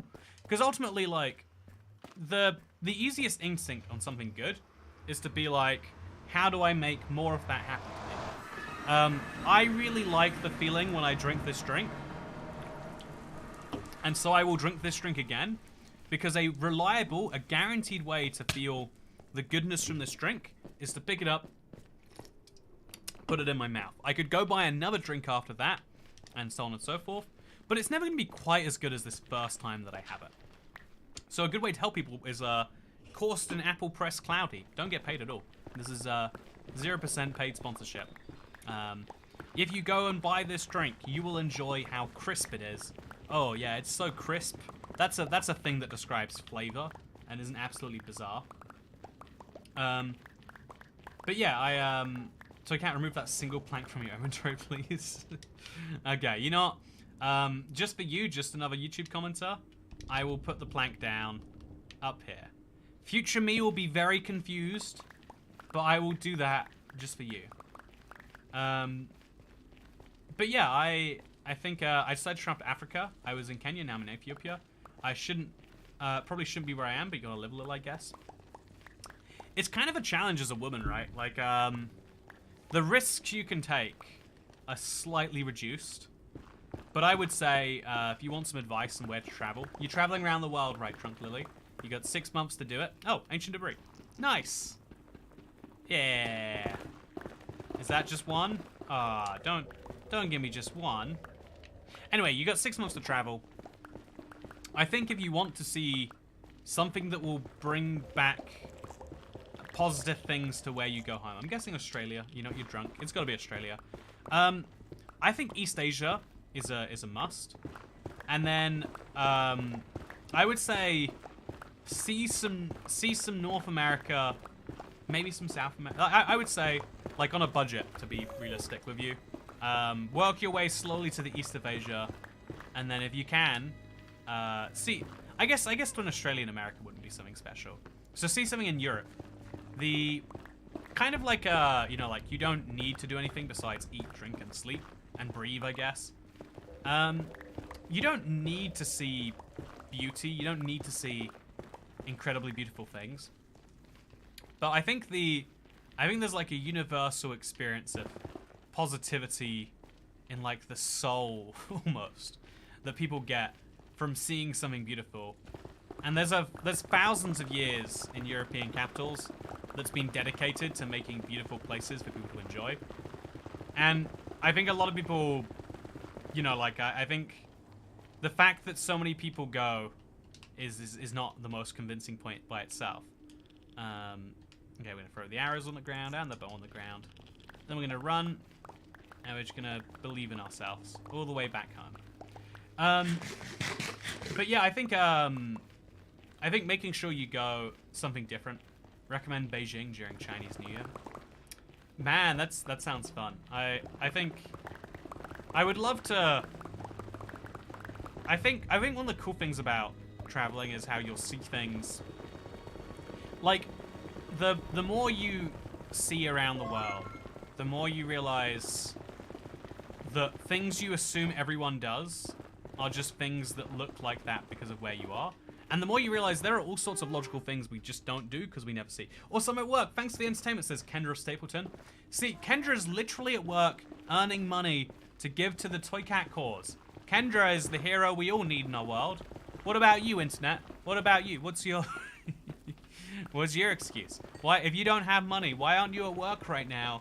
Why are you watching Toy Cat videos? You don't need to. Hey, ancient debris. Okay, giving up my tip rant. What is that? I think you'll find that's 23 ancient debris. There's probably gonna be another one on the other side of this, right? It's gotta be. How is it just one? That's almost enough to enchant all my armor and then also 2 tools. But I'm just a little bit short, and so my life is ruined. Speaking of my life being ruined, we are approaching the end of this live stream. This is an e-mugging heavy stream. You know, there's a funny thing in comedy, right? Where you can like, I think, what's the rule? Like, something stops being funny if you do it too much, and then you keep going, then it gets funny again. Sometimes I get like in too deep. I'm like, if I stop there, it looks like I was just asking for money to fund my drug habit. You know, which technically, I mean, isn't living a drug, but I think the actual reason is because it gives me like this real high, and I'm like, whoa, I said it, and then people tipped, and then that means I'm doing good. It gives me like that, like maybe a bad positive feedback loop, but it gives me a feedback loop that's like, yeah, that's nice. But yeah, Toycat has dopamine strict. Isn't living a drug? Living is a drug. If you don't think you're addicted to living, die right now. You can quit anytime you like. Just quit right now. But I don't think you can quit living anytime you like. I think that's not a part of the social contract. Anyway, yeah, I think something that is absolutely wild is the fact that we went mining for 2 hours today, and we ended up with 23 ancient debris. This fridge. But I'm happy with it. I'm not happy with this piglin over here. You just gonna chill under there? Okay, that's fine. But yeah, Toycat has a dopamine addiction. Does anyone not have a dopamine addiction? Like in a real serious way? I think even I guess like everyone gets joy from doing things, right? And then you want to get more and more and more and better and better and better. Everyone has a little bit of that. Anyway, yeah, I picked up my 23 ancient debris today. It's going to be very fun to smelt up, I do have to say. I'm very excited. And so now the only question... Okay, so chat. I need to get myself... Oh, wait, I didn't bring all the gold. I left it all there. Damn. Okay, we have to go back and get it. But, yeah, what's going to be fun to me... I have to get some lava anyway, so we'll go back to the Nether. We'll take their lava. Maybe multiple lava from the Nether, actually. Let's just fill a bunch of buckets. Like, it sucks that we don't have... Right now, it sucks that we don't have access to infinite lava because we haven't found a dripstone biome. We can find some. Also, have a great rest of your day / night. I will have a great rest of my day / night. Thank you, Kokor. Appreciate it a lot. See, this is someone who wasn't swayed by e-mugging. It's just someone who wants me to have a good time. Which is worse, by the way. You know, I wish you were swayed by e-mugging. That's what I want. You know, when I say put your hands above your head and type in your credit card details, that's all I really want there. But I think there's a real. Also, Shadow 404. I have both autism and ADHD, similar to how there can be two. What is happening right now? Do you hear that? Similar to how there can be two structures in the same spot in Minecraft. I think autism and ADHD are incredibly common, for what it's worth. I don't know if that makes you feel better or not, or whatever it makes you feel. But as best I know, they're very commonly found together. And also, as best I know... Okay, we're going to take the Nevrack with us too, just for the fun of it. And then we'll fill... Oh, we can't take all this Nevrack because we have to fill 4 buckets. Also, for what it's worth, as best I know... it's like a lot of people get diagnosed with one when they have the other. I don't know what the actual... I don't know which one's more likely and which one's more misdiagnosed because I'm not a clinical doctor. I'm not even a regular doctor. I'm a Minecraft doctor. I can tell you that if you've got an illness, drink a health potion or a regeneration potion. Oh, this lava's temporary. I should be wasting this lava. Eat an enchanted golden apple only if it gets really serious. Yeah, I know. I have a lot of but yeah, I would say the two things are quite commonly diagnosed as each other. I'm not saying you have one or the other or both or either. But just as a fun fact. I don't know why they are. I think I've said this before, but I think that also there's lots of comorbidities. ASD is more commonly misdiagnosed as ADHD for boys and BPD for women. Yeah, I had a woman in my life who said she was diagnosed with BPD, but every trait was incredibly autistic. Like looking back, I think if you just mix like I don't know, it's a really normal thing, right? If you have, I don't know, if you're brutally, anyway, hello, I'm ibxtoycat. Welcome back to another live stream. Thank you to Gerald K for the positive feedback loop. You know the tips bring me joy, and you do them, which is a very nice thing of you. But you know what isn't very nice, internet? Is when you come all this way. I've got my Nevrac here now. Now I thought I was putting my Nevrac in an easier to reach place. Now just some of it's here, some of it's outside the portal, and some's in the overworld. I think I made it much messier rather than much cleaner, but that's okay. Stacks of gravel go in here, I guess, like that. Yep, that should fit just fine. So next episode is going to be very heavily focused, I think, neurodivergent chat. I think on the internet there's a lot more neurodivergency because something about seeking people who are like you. I'm not gonna give you a deep psychological theory. I am gonna say though, look at this. I now have enough ancient debris to make myself a netherite ingot. That's exciting, right? But even though it's exciting, it also comes with the challenge of now if I'm going to make a netherite. Wait, do I have a smithing table back here somewhere? I do. So I can now make a netherite something. I can make a netherite chestplate. But if I'm going to have a netherite something, I need to have the best possible enchantments. And you know who gives you the best possible enchantments? This guy. So we're going to be doing a lot of the old system as a reminder of how that really works. But also because this is a cave world, if I don't do it before 1.20.30, then I will not be able to do it at all. So, you know, pretty high stakes. Anyway, speaking of high stakes, hope you all enjoyed this episode, internet. And I'll be streaming again on Sunday, I want to say. So see you there. Or don't see you there. Or shut your eyes and imagine it's still going. Good. Oh, wrong way. Goodbye. I've worked out. I get so much more engagement when I have this cape on. So leave me a comment saying what you think about this cape. If you have any opinions about it, let me know. Let me know. We'd love to hear.